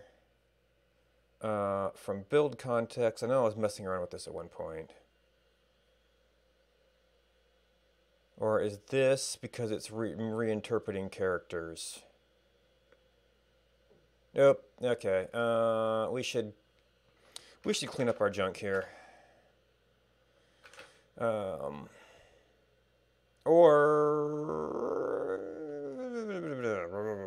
I think I fixed this. I just didn't realize it was still doing garbage in here. Build context. All right. Build context. Source. Minor gems.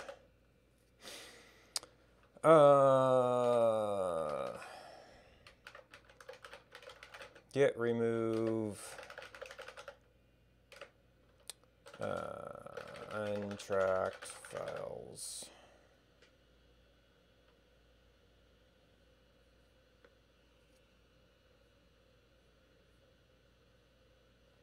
Get clean. Okay. And I guess instead of recopying it, we can actually do that. But now I want to make a check that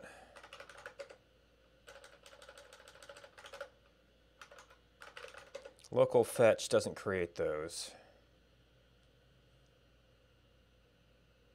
And we've got a bunch of data updates. Okay, we're clean. So we fixed that. I don't think that should be a problem to what was going on here, but we do want to go into cross context source minor gems.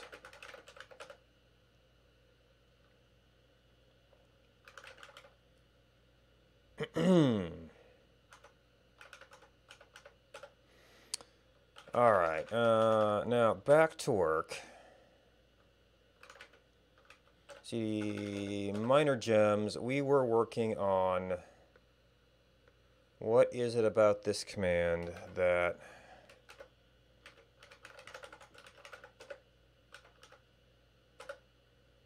it doesn't like?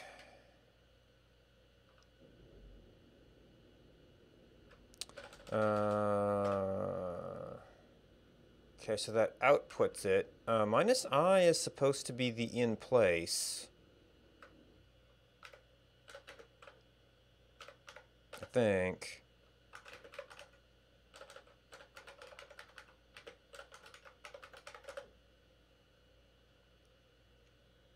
Wait.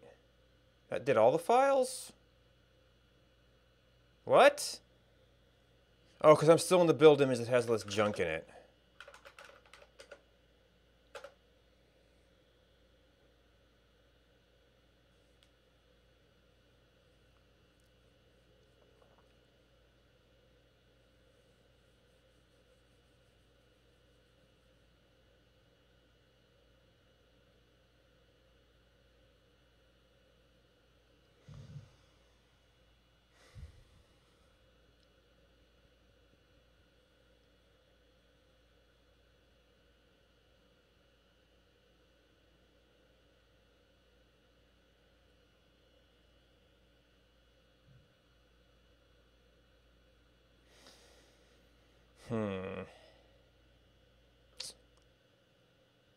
I wish there was a way to take care of that STL stuff.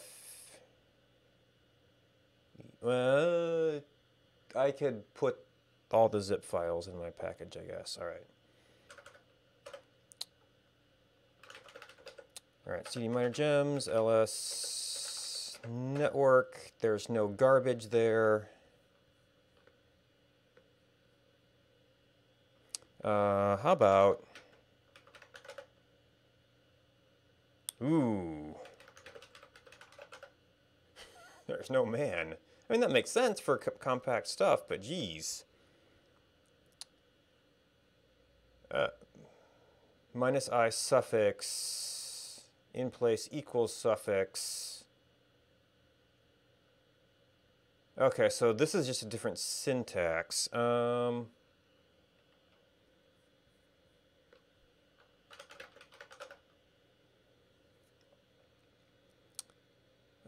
That this one does want, but you have to specify the extension.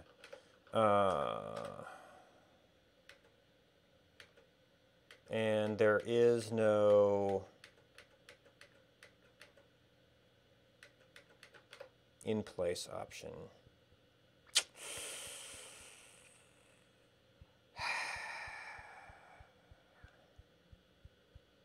How do I know if I'm in the host or the legal option version?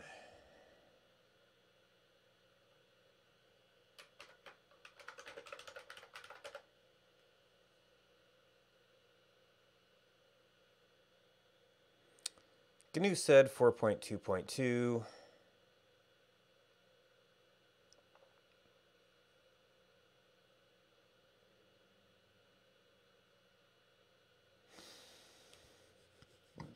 How would I test that?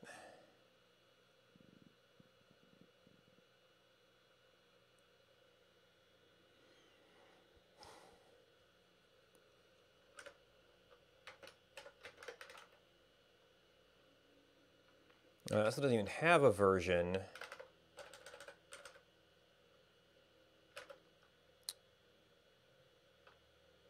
BSD. Well, it's not going to have GNU.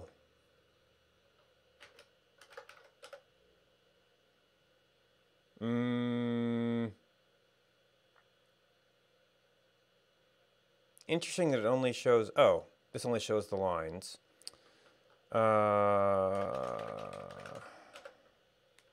Is there just like some kind of yes, no?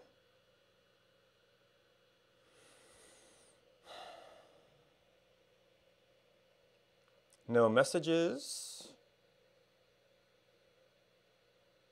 Let's press error messages.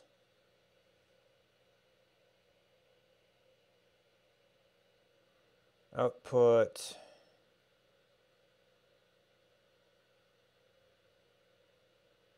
Suppress all normal output. So do we get a return code from that?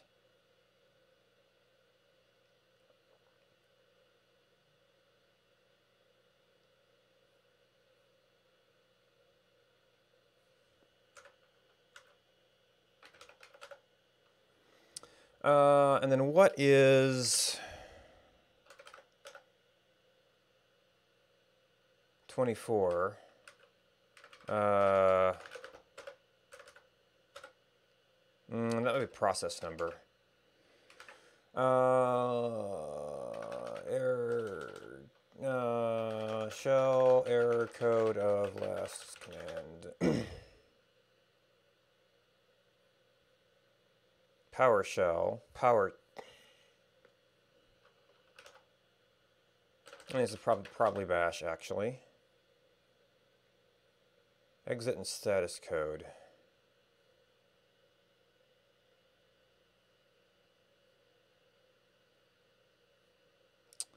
Oh, it's question mark.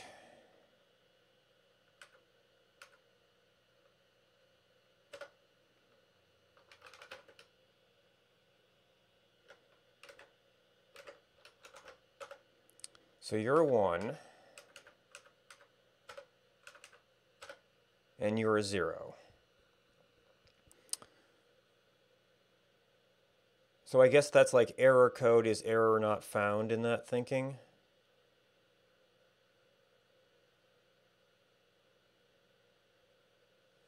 Okay.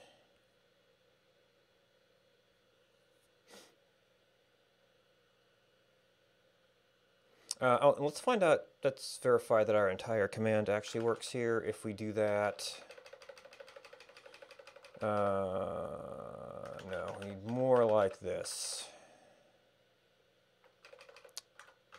This will actually permit of being fully blank, I think.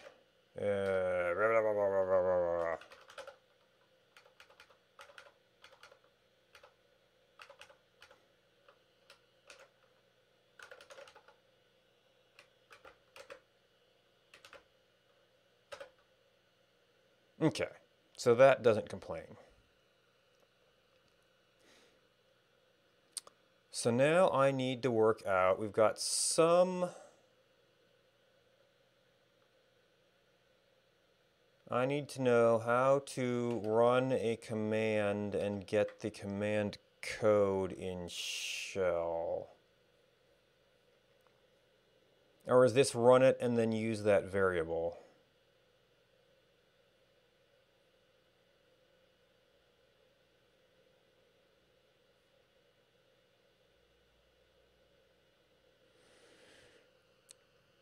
Execute status of blah equals blah.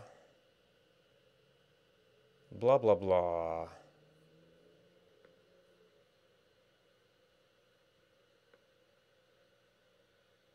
Echoing the last command run. Error handling.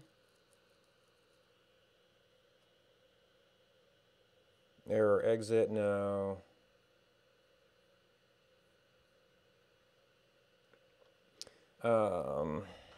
Test command results. Test command. Conditionally do something. Test minus exists. Exists. File tests, string tests.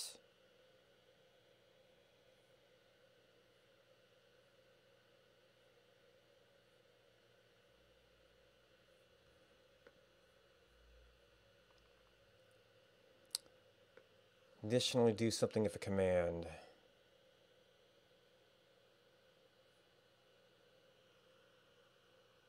Just if command, then okay.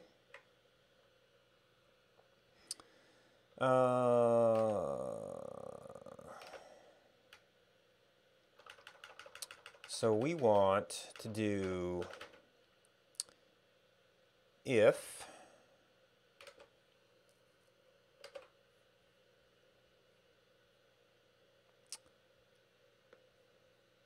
it's GNU grep that we know of right now. We do this, else we do that,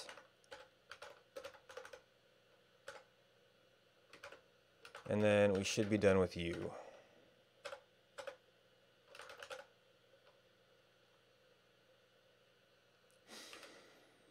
Oof, okay.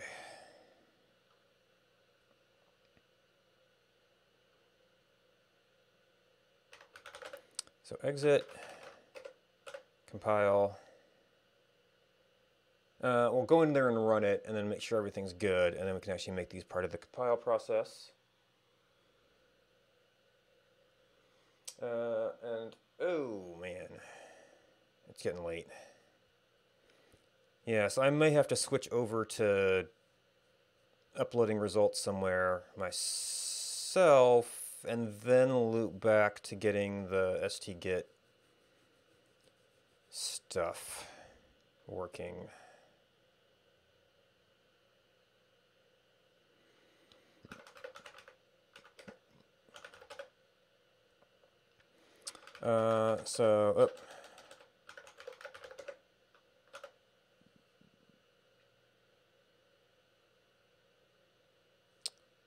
Okay, there were no errors out of that.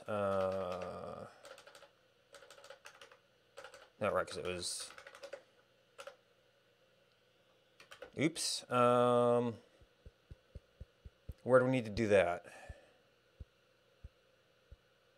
That is the copy cross stuff. Right, because that's the fetch. Cross Docker file. No, cross Docker file. Copy,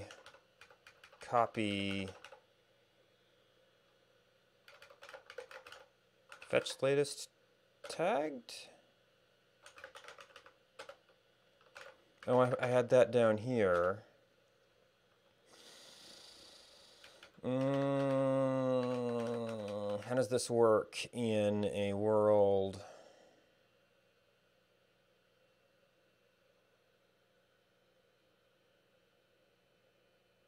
Because at that point we're in source.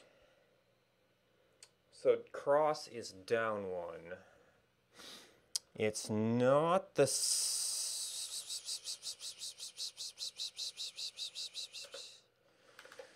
If we're... I don't necessarily want to be working in that directory if I'm just doing that compile there.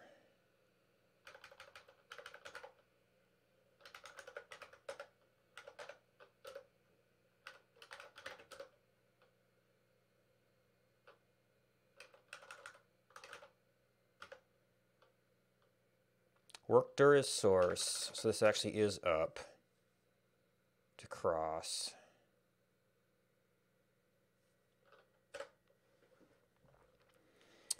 So the interim solution is to do that directly, and then we can, what is it? Can I call it build? No, it's dot dot.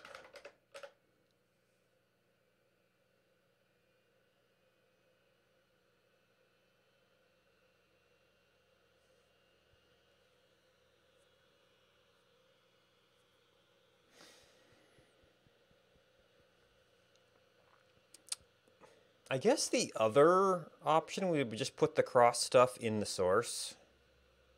And then whenever you run fetch latest, it would just be there.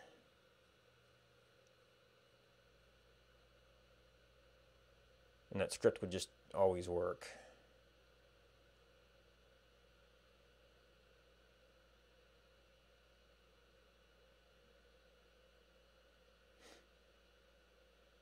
And then I just build it into fetch latest. It doesn't even matter if it's at that one. I would also then have to duplicate into my other source directory, but eh.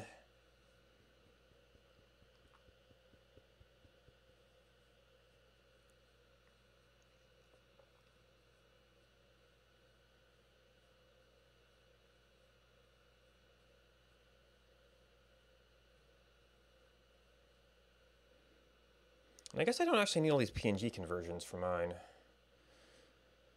Alright, however, this is now completely in this container.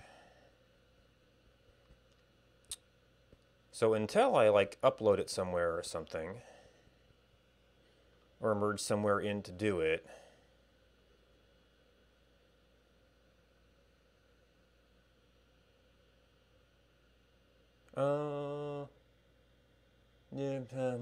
yeah. All right,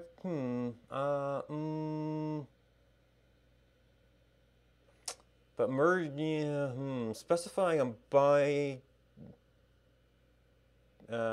bind mounts with things that have files in the image. I know you have to be, there's specific things that can happen there.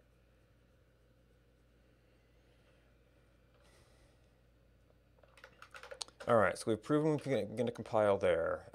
So what we want to do,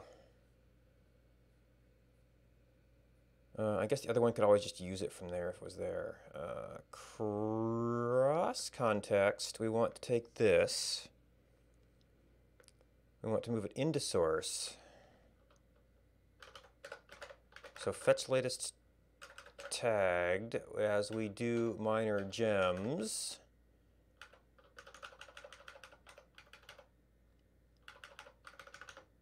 And just copy, we are in minor gems, so it's still an up.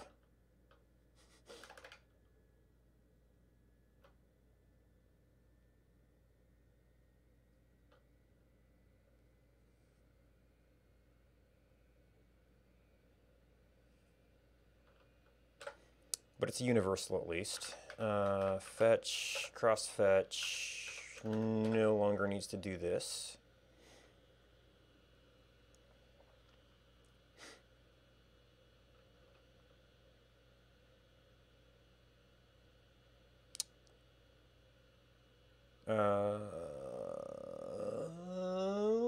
Although we have to duplicate, for this to work, we'd have to duplicate that cross stuff over there, but that's...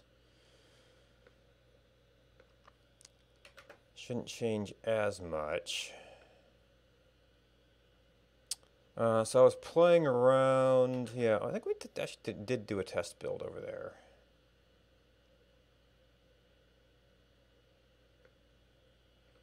And I mean, that directory could have the data if we put it there.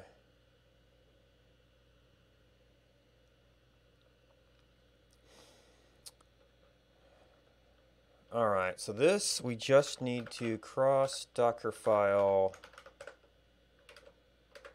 and then we're almost there.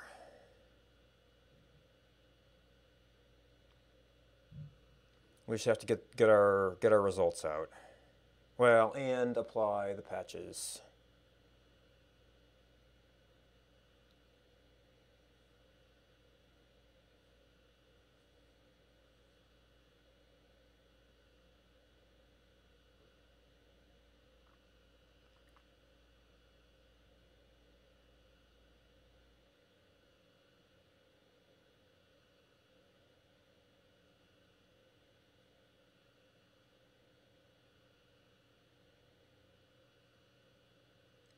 Ooh. Oh, right, it's not minor gems from here.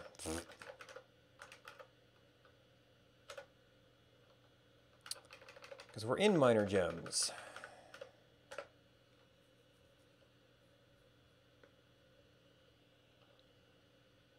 Oh my gosh, it's just like...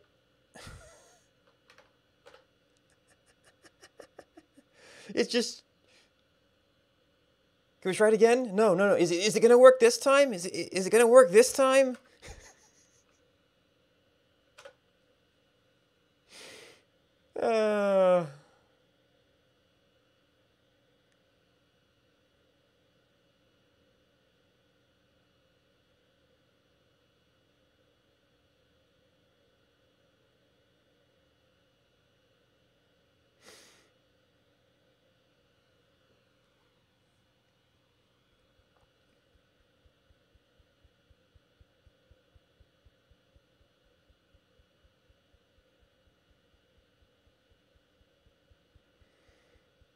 It does seem like a slightly fragile little thing there.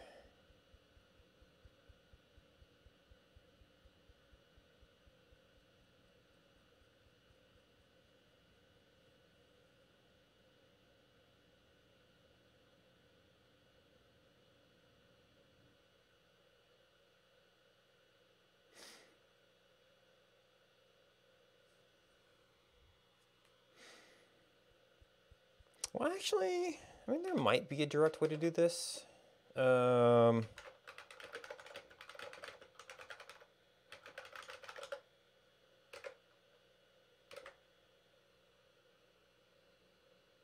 Seemed like I might have done some kind of...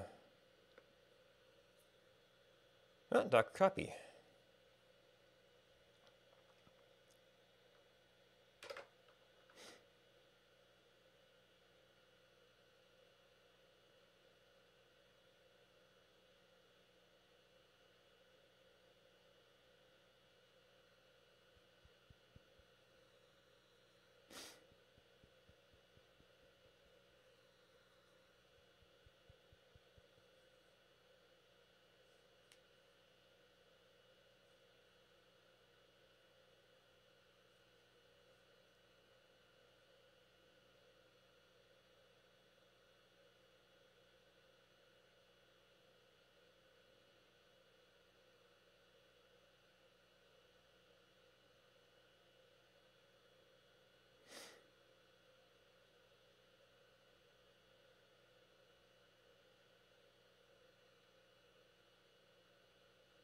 Yeah, we've always got there defined but not used. Oh, okay, that's all it's about.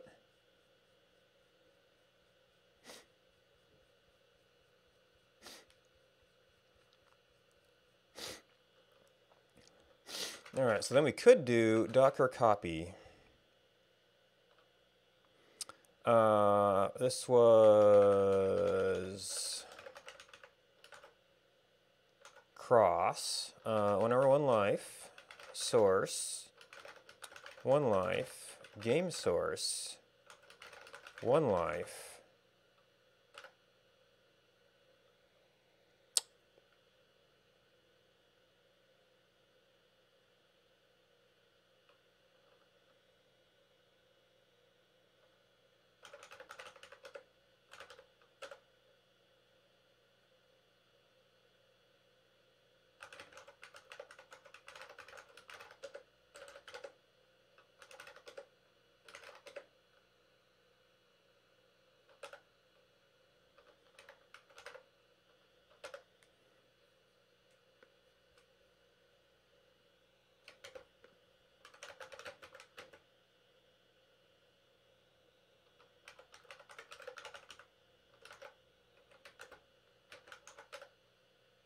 No such container path. Oh, container ID. I guess I can't use labels for this. Well.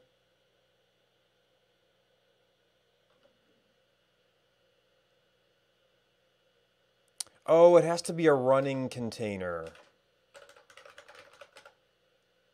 Okay.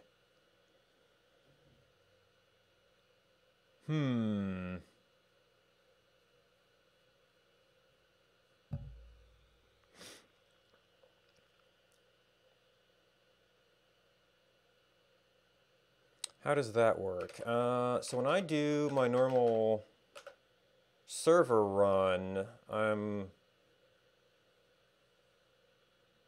just running and let it run its default command.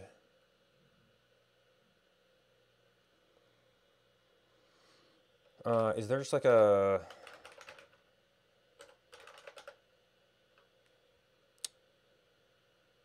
start a stopped container, run a command,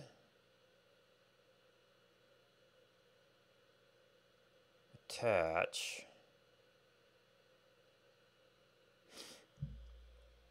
Oh, because I'm doing the IT. Docker run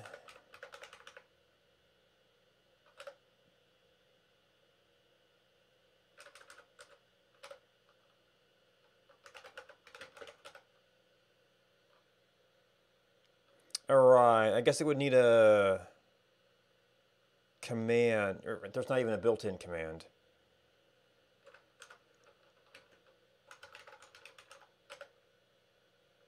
Oh, no, that's PS. Just something? Nope.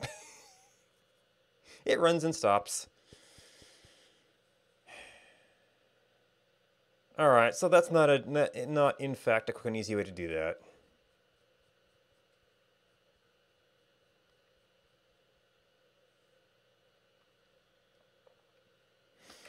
That's not a container. Oh, I want to copy out of an image.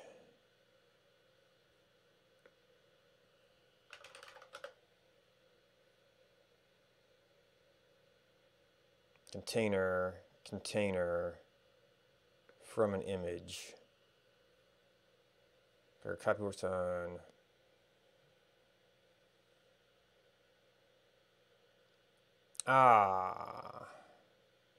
Create a temporary container. Oh, I didn't do Docker RM, so Docker list?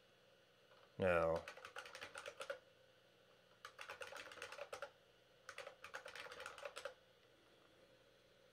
There should be a list of recent containers. Management commands.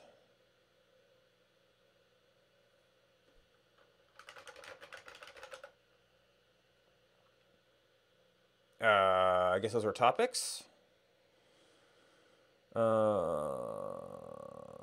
List containers. I thought I tried that. Huh?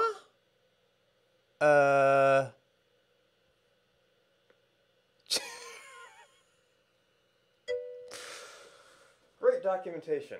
No, PS doesn't work unless I have to do like All? Okay, I guess I have to do like all or something. Okay, so we actually need a container ID.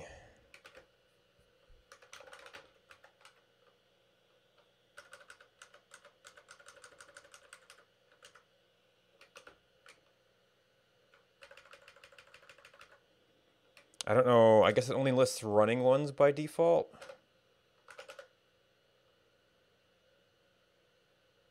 Okay, we got a file out.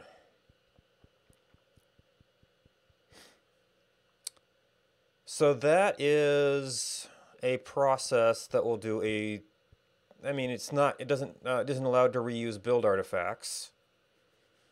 It would have to be using the one that used a merge directory for that. And I wanted to have to check on how merge binds work before I'd be comfortable doing that. Because I know that they can get a little weird. I know that there's something about it, like, will actually copy files in or something in one of the directions. But that is a way to just straight up get a file out of a container build.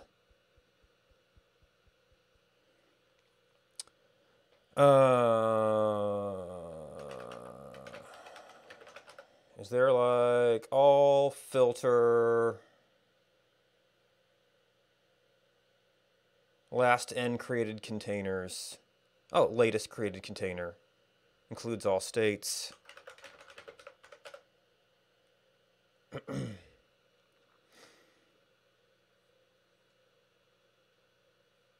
Oh, I wonder if these are like random names assigned to things. Oh yeah, these are like random friendly names that they put on things. Well, let me just add that to my note file. Oh yeah, ps all, ps minus l, and docker copy id some path to here.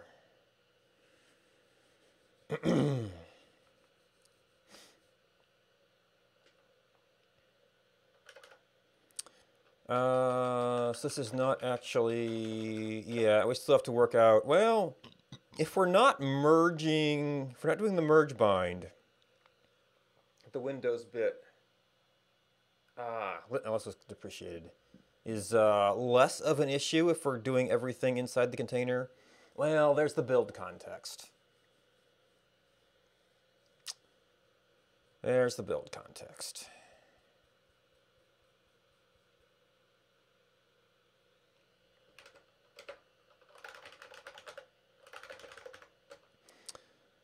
All right, so we need to add, oh, I put the cross stuff into the source to make the paths work.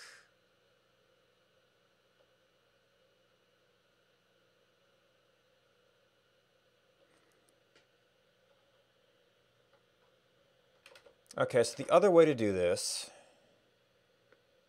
would be to have cross here and in here. And then fetch would do this.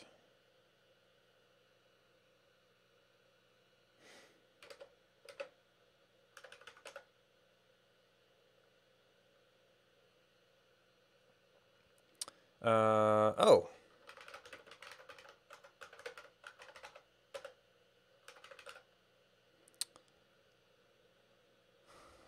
So that's the executable.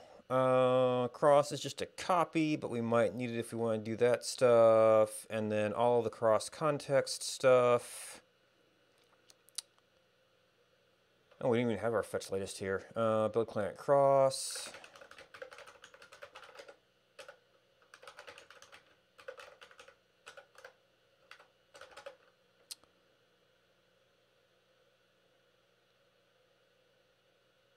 Yeah, so move that stuff down.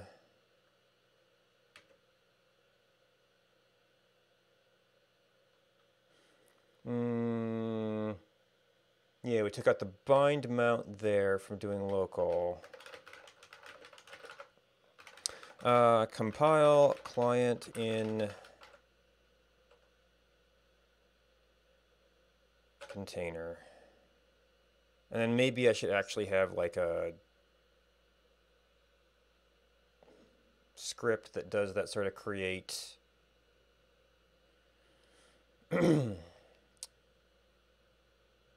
grab the ID, copy out thing, so it will just be a one-off build process for doing stuff locally.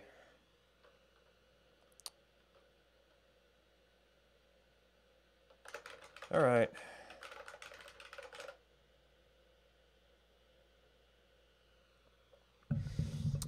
All right, so we should be done with, probably have to focus that. No. There we go.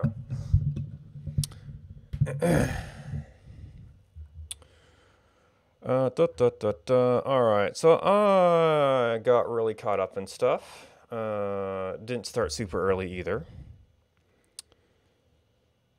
I really ought to get a little bit of exercise though, so I guess I'm just gonna have a late lunch. So I'll be back in a few minutes for Step Mania if anybody's actually interested in watching me bounce around.